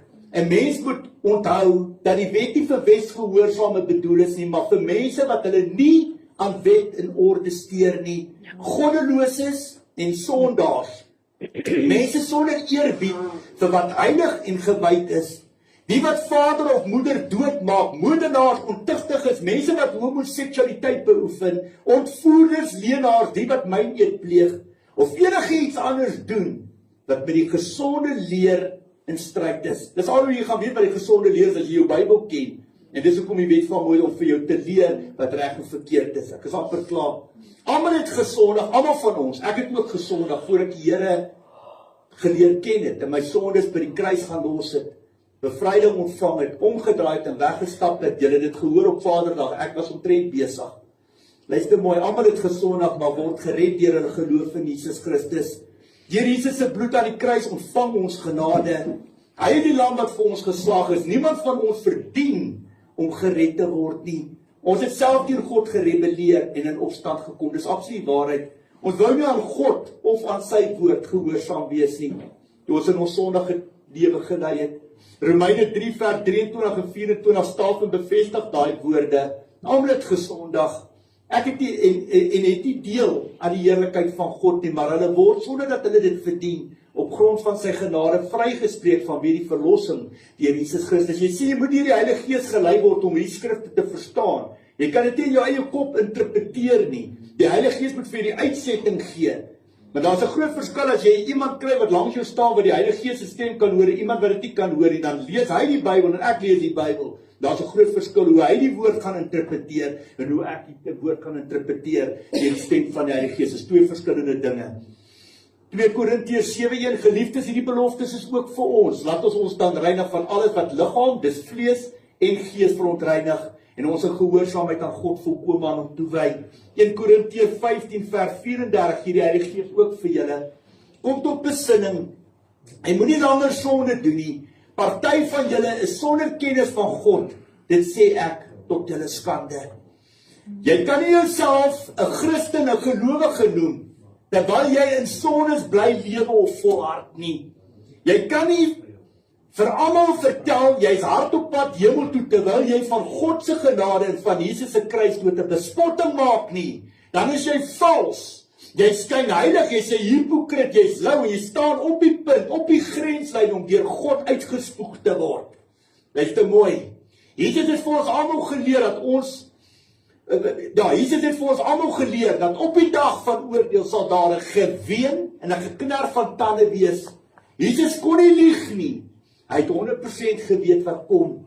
Hoor vandag die woord van die Here, daar staan geskrywe, luister baie mooi, spits julle ore, pastoor, ek is amper klaar. Openbaring 20 vers 12 en vers 15, ek lees dit uit die 1933-53 vertaling. En ek het die dode, klein en groot, voor God sien staan. En die boeke is geopen, sien dit in julle geestesoog. En 'n ander boek, die boek van die lewe is geopen, luister mooi. En die dode is geoordeel na wat in die boeke geskryf is, volgens hulle werke. As jy sê as 'n kind van God, dan moet jy dit lewe, want jy gaan volgens hierdie werke, gaan jy geoordeel word. Hier staan dit in die Bybel, in die woord van God. En as bevind is dat iemand nie opgeskryf was in die boek van die lewe nie, is hy in die poel van vuur gewerp.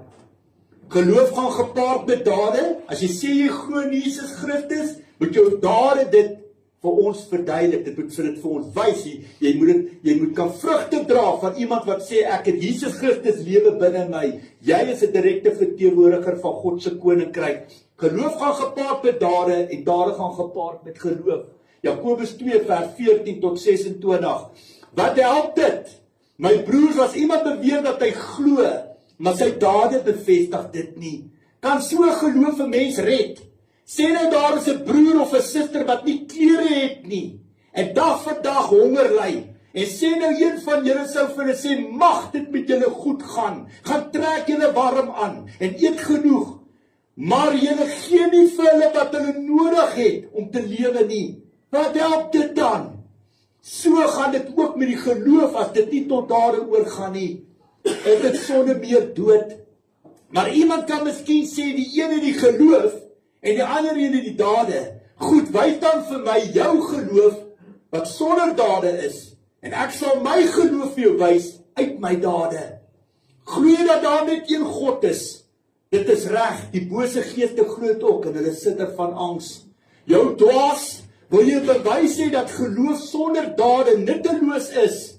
Ons voorvader Abraham met sy seun Isak op die altaar gelê. Is dit nie op grond van wat hy gedoen het dat God hom vrygespreek het nie? En hy is 'n vriend van God genoem.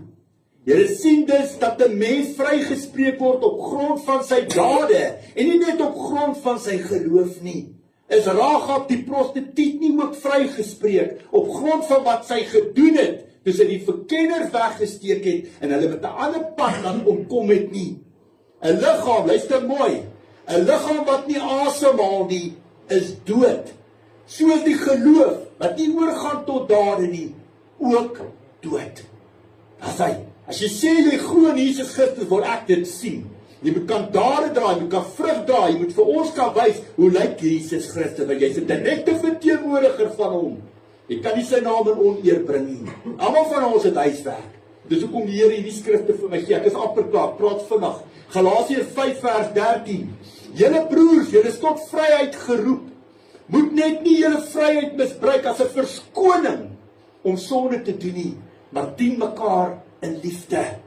Weerstaan die sonde. Weerstaan vir Satan en sy bose koninkryk. Daar staan geskryf in Hebreërs 12 vers 4. Julle het nog nie so teen die sonde weerstand gebied, dat dit vir julle stryd om lewe en dood geword het nie. Het jy al so teen sonde weerstand gebied, dat dit 'n saak van lewe en dood geword het? Elke van julle wat hier sit weet vandag, of het al so erg gegaan het in julle lewens. Die wet van Moses, luister mooi, wat die Here hier gee. Die wet van Moses en ons geloof in Jesus Christus loop hand aan hand. Die een kan nie sonder die ander een nie. Vir jou om te weet wat sonde is, vir jou om te weet wat sonde is, moet jy die wet van Moses kan ken. Maar die wet van Moses kan jou nie red nie. Luister mooi. Amen. Kan jou nie red nie. Jy kan die hele wet in sy geheel ten volle gehoorsaam. Sonder geloof in Jesus Christus is jy absoluut gedoem om tot 'n val te kom. Ek gaan julle verduidelik hoekom die Bybel dit sê. Want as jy die hele wet in sy volheid gehoorsaam, dan verwerp jy Jesus Christus. Amen. Verstaan, daar sê dinge, die Here gaan dit nou vir julle gee. Pastoor, ek is amper klaar. Amen. Dieselfde met jou geloof. Kyk hoe werk hierdie goed hand aan hand. Dieselfde met jou geloof in Jesus Christus. As jy sê jy glo in Jesus Christus, maar jou dade, jou werke, jou vrugte aan jou boom weerspieël of bewys dit nie, beteken dit dat jy 'n slegte boom is. Luister mooi. Dit is die Here wat dit vir my gee. Jou bewys van bekering is vals, en die gees wat binne jou woon, is nie opreg van God af nie. As jy Jesus Christus werklik liefhet, sal jy sy woorde gehoorsaam. Kyk vir my. My liewe broer en sussie, hier staan ek voor julle, vol van die Heilige Gees. Ek het nie seks met diere nie, want die wette leer vir ons om nie seks met diere te hê nie. Ek gaan nie na fortuinvertellers, waarsêers of toordokters of sangomas of mediums toe nie, want die wette leer vir my Deuteronomium 18 vers 9 tot 14 om dit nie te doen nie. Ek het nie seks met my ma, of met my suster, of met my tannies, want die wette leer vir my om dit nie te doen nie. Dis God wat dit gegee het, dit met sy eie vinger geskryf. Nommer 4, ek neem nie deel aan okkultiese praktyke, afgodsdienste of gelowe nie. Want die wette leer vir my dat dit iets afskuweliks in die oë van die almagtige God is. Ek het nie seks met 'n ander man nie, want die wette leer vir my, dis 'n gruwel in God se oë. Don't set a match, gaan draai en swaai in die Bybel, jy's op jou eie. God is nie 'n leenaar nie. Dis met sy eie vinger geskryf. En Satan wat ons blind en doof maak om die leuen te glo, die vader van die leuen. Dis hoekom ons mense koers verloor het. En dit wat sê is goed praat, Jesaja 5:20, Maleagi 2:17. Dit wat sleg is, praat ons goed en wat goed is sleg. Luister hierso. So kan ek aangaan vir ure. Die wet en die 10 gebooie leer op wat reg en verkeerd in die oë van ons hemelse Vader is. By God is jy reg of weg, daar's geen middelweg nie. Die poort na die hemel is dun en smal. Min mense gaan daarin. Na die poort na die verderf is groot en breed, baie mense gaan daarin. Maak vandag jou keuse. Maak jou keuse, gaan jy onder God se geslag knie buig? Ja of nee? Elkeen van ons moet ons eie keuses en besluite maak. Elke knie sal buig en elke tong sal bely. Luister mooi. Kan jy sien hoe kom hierdie preek met pastoor Allen se preek in? Het jy nog vrees, het jy nog eerbied vir God? Kyk hoe lyk dit hier rondom ons. Ons kan nie meer God in kerk speel nie. Ons moet begin die pad stap. Ons moet hierdie woord begin uitleef. As baie oë op ons, onder wit, bruin en swart. Nou luister nou mooi. Baie mense die wette en gebooie klaar weggaan. Glo net in Jesus Christus, jy gaan hemel toe. Hoor wat gee die Here vir my? Wat wel van die wette verval het, God gee vir julle 6 punte. 6, ek is amper klaar. Die eerste punt wat verval het, is die tempeldiens. Die tempeldiens wat deur die Levitiese priesters verrig is. Ons vat nie meer diere as sondeoffer vir ons sondes aan die tempel toe nie. Daar word nie meer diere geslag en daar word nie meer bloedoffers aan die Here vergiet nie. Jesus het die perfekte offer vir ons geword. Jesus is die lam wat vir ons geslag is. Kan jy nou verstaan hoekom die nuwe verbond en die ou verbond nie kan saamloop nie? En dat ons hier gesit met ons duime en ons bokke, terwyl ons hierdie kant slag en bloed vergiet, en hierdie kant wil ons Jesus, die Here skree. Dis een van die grootste redes. Punt nommer 2, die verbod op kos. Alle kos is deur Jesus rein verklaar, Markus 7 vers 18 tot 19. Punt nommer 3, die doodstraf. Vir almal is daar genade. In die ou Bybelse tyd, as 2 of 3 getuies sekere sondes gestaaf bevestig, het hulle jou doodgegooi met klippe. Daar was nie genade nie. Jesus het die genade tafel toegebring. Ons gooi nie meer met klippe dood nie, maar die woord sê gaan uit en Sondag nie weer nie. Waar party mense dit uittart en 'n grap daarvan maak. Ja. Ons gaan aan. Punt nommer 4. Middelaars. Die middelaars of tussengangers tussen die mens en God. Daar is net een middelaar tussen die mens en God en sy naam is Jesus Christus. Nou nog maar baie mense die fout om agter mense aan te hardloop. Hulle luister na mense en nie na God se Heilige Gees nie. Baie aanbid die skepping in plaas van die Skepper. Amen. Daar's een middelaar, elke van ons wat hier sit. Dit is nie jy, Koert, Jesus, God nie. Nee, dit is jy en God. Dit is ook wat vir julle gevra het. Wie kan die stem van die Heilige Gees hoor? As jy dit nie kan hoor nie, is daar 'n rede. En jy moet gaan huiswerk doen. Jy moet self ondersoek. Jy moet nader aan God kom. Jy moet dit gaan opsoek want daar's 'n doel en 'n rede hoekom dit met julle gebeur. Jy moet 'n verhouding met God hê. Jesus het 'n massiewe prys betaal. Nee, sodat jy die stem van God kan, sodat jy elke seën en belofte van God kan ontvang. Dit was punt nommer 4. Punt nommer 5. Die besnydenis. Die besnydenis vind nou in ons harte plaas, nie pastoor Annetjie. Punt nommer 6. In die Ou Testament was die Jode God se verbondsvolk. Deur Jesus se oorwinning aan die kruis is 'n geleentheid vir almal geskep om deel van God se volk te word. In die Ou Testament het God 'n vreeslike verbondsvolk gehad, Israel. In die Nuwe Testament het Jesus die tafel vir ons almal kom gelyk maak om deel van God se volk te word. Jesus het deur sy koms en deur sy oorwinning aan die kruis 'n geestelike volk geskep. 1 Korintiërs 12 vers 12 tot 31, waarvan enige persoon wat in hom glo ook deel kan word. Maak nie saak wat 'n kleur sy of haar vel is, of wat 'n taal hy of sy praat, die almal is welkom. Daar's geen taalvereistes of kleurkwotas in die koninkryk van God. Die almal is welkom. God het die mens geskep as beeld van God en hy het gesê, dit is goed. Alles gaan oor gees. Johannes 14:23 en 24. Nou, ek het 4 skrifte, die dubbelsinnigheid oor die wet van God wat die Here vir my ingebring het. 4 skrifte. Dubbelsinnige skrifte wat mense te mekaar maak oor die wet van Moses, maak oor die wet, baie belangrik. Matteus 11 vers 12 tot 14. Sedert die dae van Johannes die Doper tot nou toe breek die koninkryk van die hemel vir homself 'n pad oop. En mense wat hulle kragtig inspann, kry dit in besit. Al die profete in die wet het tot op Johannes geprofeteer. En as jy dit wil aanvaar, Johannes is die Elia wat sou kom. Johannes die Doper het die pad vir Jesus voorberei. Deur Jesus se koms en opoffering aan die kruis is 'n nuwe verbond ingestel. Dis hoekom die ou verbond gestop het by die koms van Jesus Christus. Vlees, gees, baie belangrik. Romeine 10 vers 4, Christus is tog die einde van die wet, sodat elkeen wat glo vrygespreek kan word. Julle gaan sien, baie mense gee verkeerde uitleg en verklaringe aan hierdie skrifte. Ek gaan dit nou op die einde van die dag net vir julle uitklaar, soos ek dit van die Heilige Gees ontvang het. Hierdie skrifte gaan ek net bymekaar sit. Galasiërs 2 vers 16 en 21. En tog weet ons dat 'n mens nie van sonde vrygespreek word deur die wet van Moses te onderhou nie, maar alleen deur in Jesus Christus te glo.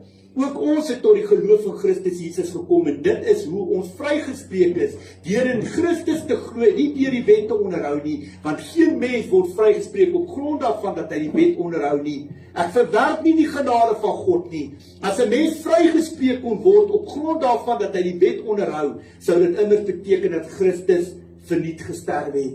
So as jy Jesus Christus heeltemal uit die prentjie uithaal, hy bestaan nie. Nou gaan jy die wet van God 100% gehoorsaam.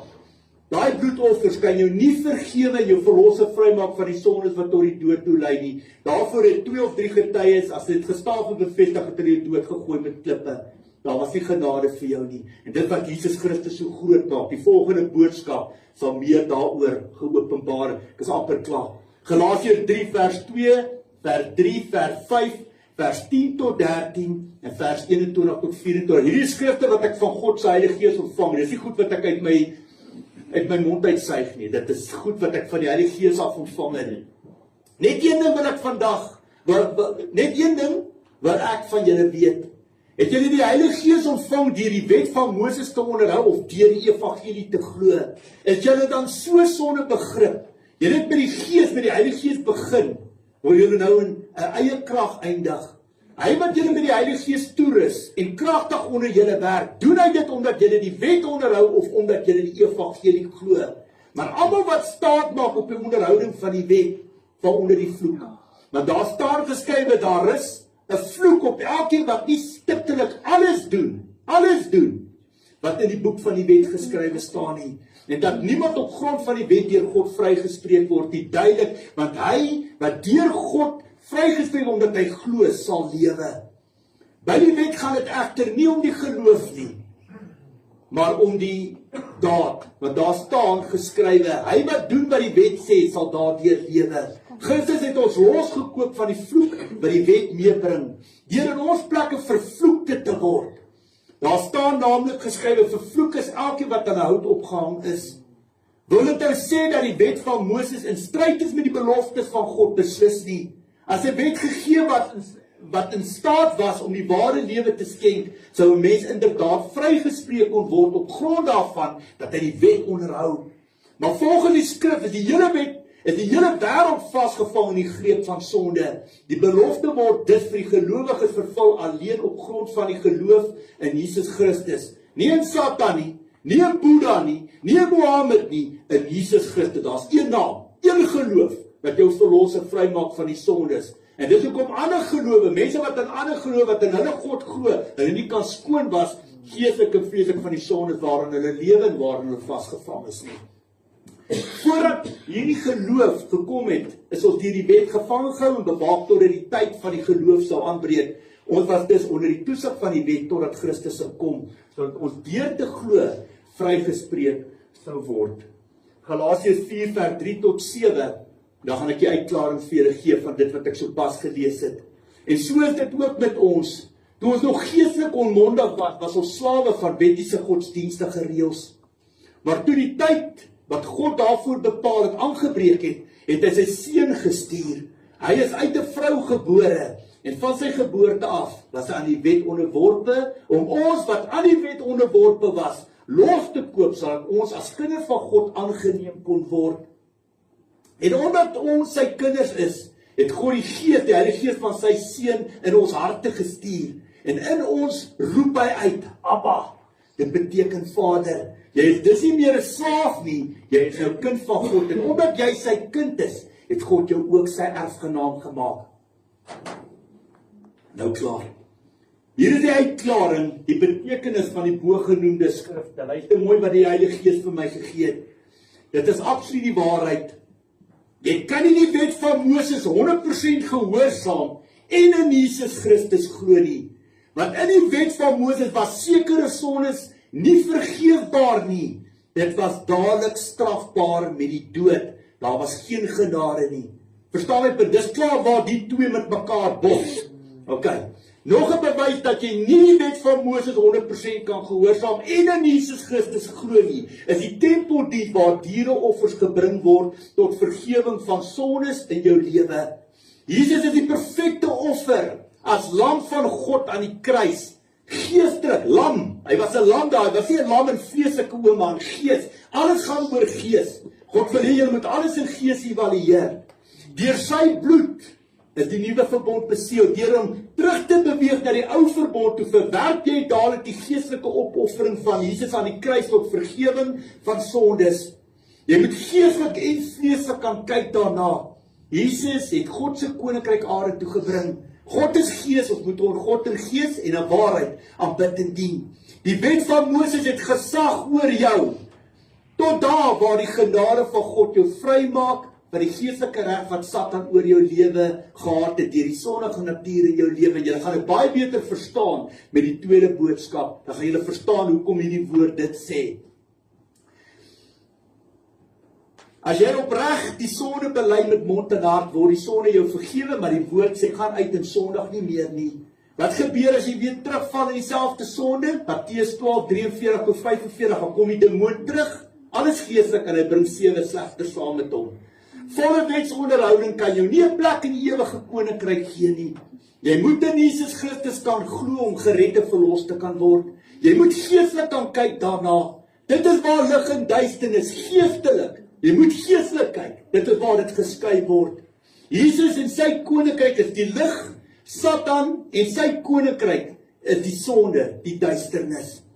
Jy moet goed en reg kan onderskei. Jy moet altyd met wysheid kan praat en optree. Jesus het nie die wet of die profete ongeldig gemaak. Hy het juist gekom om in 'n volle betekenis te kry. Die wet leer vir ons wat sonde is. Sonder wet en gebooie sou die mense nog nie geweet het wat sonde is nie. Die wet leer vir ons wat reg en verkeerd in die oë van God is. Jy kan die hele Bybel, luister baie mooi, ek is amper klaar, 5 minute is ek klaar. Jy kan die hele Bybel uit jou kop uit leer, die hele Bybel, uit jou kop uit. As jy nie ervaring of kennis van die oorlogsveld hier buite het nie, beteken jou kennis van God se woord absoluut niks nie. Die Here hoor wat ek sê. Soos 'n dwaas sal jy alles probeer doodpraat en redeneer. Daar's 'n baie groot verskil tussen wêreldse wysheid en hemelse wysheid. Dit is twee verskillende dinge. Met die een word jy deur die wêreld gelei, met die ander word jy deur die Heilige Gees gelei. Nooit sal jy weet wat is die waarheid as jy nie self met God kan praat nie. Baie belangrik. Die stem van die Heilige Gees is kritiek en baie belangrik. Hy lei jou in waarheid. Hierdie volgende stukkie het die Here my harte gebring. Dit is eintlik meer oor volgende keer, die volgende boodskap, maar die Here wil hê ek moet dit inbring. Baie van julle wat hier sit, is siek. Julle is siek. Baie van julle wat hier sit, het kankers. Baie van julle het allerlei ander kwale, vroue probleme. Hoor wat die Here vir my, dit vir my laat inbring in hierdie boodskap, om dit hierdie keer bietjie langer te maak, sodat die volgende boodskap, die groot verrassing, dat daar meer spasie en tyd daarvoor kan gegee word. Luister mooi, ek is amper klaar. Soms is die mense sy eie grootste vyand hier buite. God staan reg om te help, maar deur hulle eie dwaase keuses en besluite wil hulle nie luister of bekeer nie. Hoor vandag die woord van die Here, Matteus 13 vers 15. Hierdie volk se verstand is afgestomp. Hulle het hulle ore toegedruk en hulle oë toegemaak, sodat hulle nie met hulle oë kan sien, met hulle ore kan hoor, met hulle verstand kan verstaan, en hulle bekeer, en ek hulle gesond maak nie. Hoor wat die Here sê, dis tyd dat ons in onsself kyk, in ons eie hart, en ons eie lewens kyk. Moenie uitstap, en dis net 'n gewone preek, tot volgende naweek nie. Luister mooi, Handelinge 28, 25 tot 27, hoe waar is dit tog wat die Heilige Gees by monde van die profeet Jesaja vir julle voorvaders gesê het? Hy het gesê, gaan na hierdie volk toe en sê vir hulle, julle sal hoor en tog niks verstaan nie, en kyk en tog niks sien nie. Hierdie volk se verstand is afgestomp. Hulle het hulle ore toegedruk en hulle oë toegemaak, sodat hulle nie met hulle oë kan sien en met hulle ore kan hoor en met hulle verstand verstaan en hulle bekeer en ek hulle gesond maak nie. God wil genees, luister mooi, ek is klaar. God wil genees. God wil gesond maak. Die eer van sy naam is op die spel. Hy hoor, hy is hier teenwoordig. Hy hoor wat ek sê. God is 'n waarmaker van sy woord. Vir hom is niks onmoontlik nie. Hoor wat sê die Here vandag vir julle oor siektes. God gee vir julle 5 redes. Julle kan dit self gaan lees. 5 redes hoekom siektes oor julle pad kom. Ek staaf en bevestig alles in die woord van God en ek wil net vir julle almal wat opsommings maak. Hierdie preek gaan in elk geval gegee word met al die skryf wat ek gepraat het. Die eerste punt hoekom siektes daar is. Die Here bring siektes oor ons pad om ons tot inkeer te bring, te roep volgens die woord. Luister mooi, Job 33 vers 19 tot 30. Julle kan dit self gaan lees. So partykeer kom lelike dinge op julle pad, want die Here wil julle tot inkeer bring, wil julle op julle knieë bring. God het deur 'n hongersnood, oorlog, verdrukking en pes, het God volke en nasies op hulle knieë neergesit. En so bring hy baie van ons ook op ons knieë. As lelike tye oor jou pad kom, dan begin mense roep na die Here. Maar terwyl dinge lekker gaan, is jolkuier en party en jy's besig met jou goud, silwer troonstoele, dan jy nie 'n saak met die Here nie. Dis hoe dit werk. Dis punt nommer 1.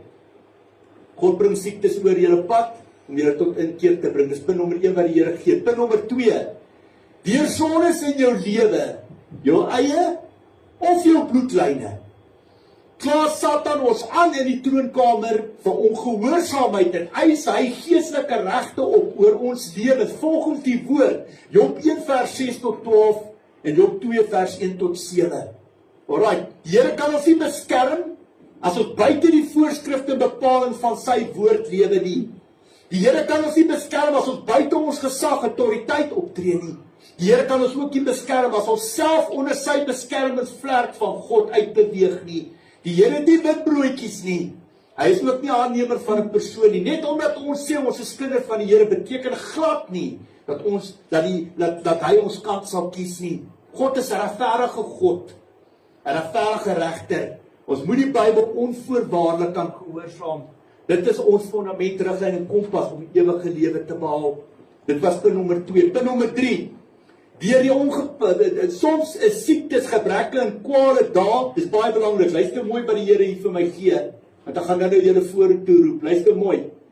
Soms is siektes, gebreke en kwale dae, sodat die wonderwerke wat die Here doen, gesien kan word. God doen nog steeds wonderwerke en tekens, want hy's gister, vandag, môre altyd dieselfde. Alright. Volgens die woord Johannes 9 vers 1 tot 3 en vers 6 tot 7. Julle kan dit self gaan lees. God doen nog steeds wonderwerke en tekens, want hy's gister, vandag, môre altyd dieselfde. En hy word in die hemel en op aarde verheerlik deur daai wonderwerke wat hy doen. Punt nommer 4. Deur die ongepaste gebruik van die nagmaal kan die oordeel van die Here oor ons kom volgens die woord 1 Korintiërs 11 vers 27 tot 32 wat ek nou gelees het. En dan punt nommer 5, baie interessant. Ek het ervaring hiermee. Ek het 'n vroutjie gehad wat my tipe werk doen. En sy het in die hospitaal opgeëindig met kanker. Baie sleg, baie aggressiewe kanker. En toe hulle my uit die hospitaal het bel, het ek vir die Here gevra, maar Here, hoekom het hierdie op haar pad gekom? Is daar sondes in haar lewe? Is daar geestelike deure oop of het 'n aanslag van Satan? Is dit beproef vir dit? Waar kom dit vandaan? En die Here sê vir my nie een van dit. En ek het pastoor Annetjie nou die dag daaroor gepraat. Dit wat met haar gebeur, ek word verheerlik daardeur. Jesus ook, hy het nie verdien om gekruisig te word nie. Maar dit wat hy gedoen het, het hy sy Vader in die hemel verheerlik. Partykeer slegte goed gebeur soms met goeie mense. Dit wat die Here gee by nommer 5, as 100% heilige offer, wat ons veronderstel is om te leef volgens Romeine 12 vers 1 tot 5. As 'n 100% offer vir God, moet ons, net soos Jesus, ook bereid wees om ons lewens af te lê, tot voordeel van God en sy koninkryk, indien ons hemelse Vader dit ooit van ons sal verwag. Volgens die woord Matteus 10 vers 38 en 39, Johannes 15 vers 13 en 1 Johannes 3 vers 16. Ons moet bereid wees om te sterf vir God, vir ons medebroers en susters in die Here Jesus Christus en vir Jesus se koninkryk. Soos ek nou gesê het, slegte goed gebeur soms met goeie mense. Johannes die Doper se kop is afgekap vir sy geloof. Jesus is vermoor, hy is gekruisig, teen 'n kruis vasgekap vir sy geloof. Stefanus is gestenig. Jakobus is met die swaard doodgemaak. En Simon Petrus en Paulus is absolute heldeur vir hulle geloof in die Here Jesus Christus. Maar wie sy lewe wil behou, sal dit verloor. Maar wie sy lewe ter wille van my verloor, sal dit terugkry. As jou geloof jou niks kos nie, dan beteken dit ook niks nie. As Christenkinders van God moet ons kruise kan dra. As jy nie jou kruis wil dra nie, sal die einste kruis jou verpletter. Dis absoluut waarheid. Ek vat alles net 'n kort keer dit 'n gevolgtrekking van dit wat ek hier gesê het. Die wette en gebooie sal altyd daar wees om vir ons te leer wat sonde is. Jesus het vir ons die genade na die tafel toe gebring. Jy moet bekeer. Jy moet jou sondes kan erken, bely en daarvan afstand doen. Deur jou sondes te bely, sal jy genade van God ontvang. Bevryding is kritiek en baie belangrik. Vir elke aksie en fees is daar 'n reaksie op jou siel en gees. Jy moet verlos en vrygemaak word van die geestelike kettinge en bindings wat Satan oor jou lewe het. Dit is ook hoekom onderskeiding van gees, een van die 9 gawes van die gees is volgens 1 Korintiërs 12 vers 1 tot 11. Die geloof in Jesus Christus maak jou los van die bose gevangenskap wat die sonde bring. Bekering is kritiek en baie belangrik. Die uiteinde van die sonde is die dood. God red mense sonder dat hulle verdien. Mense wat in sonde gesterf het, of wat in sondes volhard het, verdien die dood. Hulle opstandigheid, hulle ongehoorsaamheid en disrespek teenoor die Here en sy woord, maar deur Jesus se oorwinning aan die kruis, kom uit die Vader op wat aan hom behoort. Sy genade is onbeskryflik groot. God het deur Jesus se oorwinning aan die kruis genade gebring vir elkeen wat daarna soek en hom aanneem as verlosser en saligmaker van hulle lewe. Hy is immers die skepper van hemel en aarde. Al wat jy hoef te doen, is om te bekeer en te glo in Jesus Christus. God sal die res doen. Onverdiende guns, seën en genade kan jy net in een naam ontvang. En sy naam is Jesus Christus. Daar's net een geloof, een pad na die Vader toe, een kaartjie hemel toe, en sy naam is Jesus Christus. Daar's geen ander Messias, daar's geen ander seun van God nie. Jesus se genade is glad nie 'n essensie vir jou wat vandag na my luister, self jy wat oor aanlyn na my luister. Jesus se genade is glad nie vir jou 'n essensie om in sondes te volhard of in sondes te lewe nie. Vir God gaan alles oor gehoor. Gehoorsaamheid is belangriker as offers. Streef daarna om die Here waardig te wees. Amen. Amen. Ek wil nou net van die geleentheid gebruik maar voor ons 'n liedjie sing, om graag vir ons aanlyn kykers te bid voor ons sal afskakel. En ek vra dat julle saam met my bid. Baie dankie. Bietjie langer gevat, maar die volgende boodskap sal bietjie korter wees. Kom ons maak oop toe en dan bid ons tot die Here. Almagtige God en Hemelse Vader, ons kom in Jesus Christus se naam.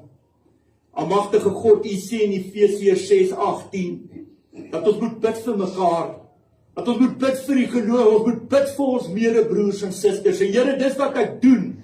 Dis wat ek op 'n daaglikse basis doen. Ons weet die een liggaam van Christus is nie net tot Suid-Afrika beperk nie. Dis oor hierdie hele land, hierdie hele skepping, hierdie hele wye wêreld is daar medebroers en susters van ons in die Here Jesus Christus.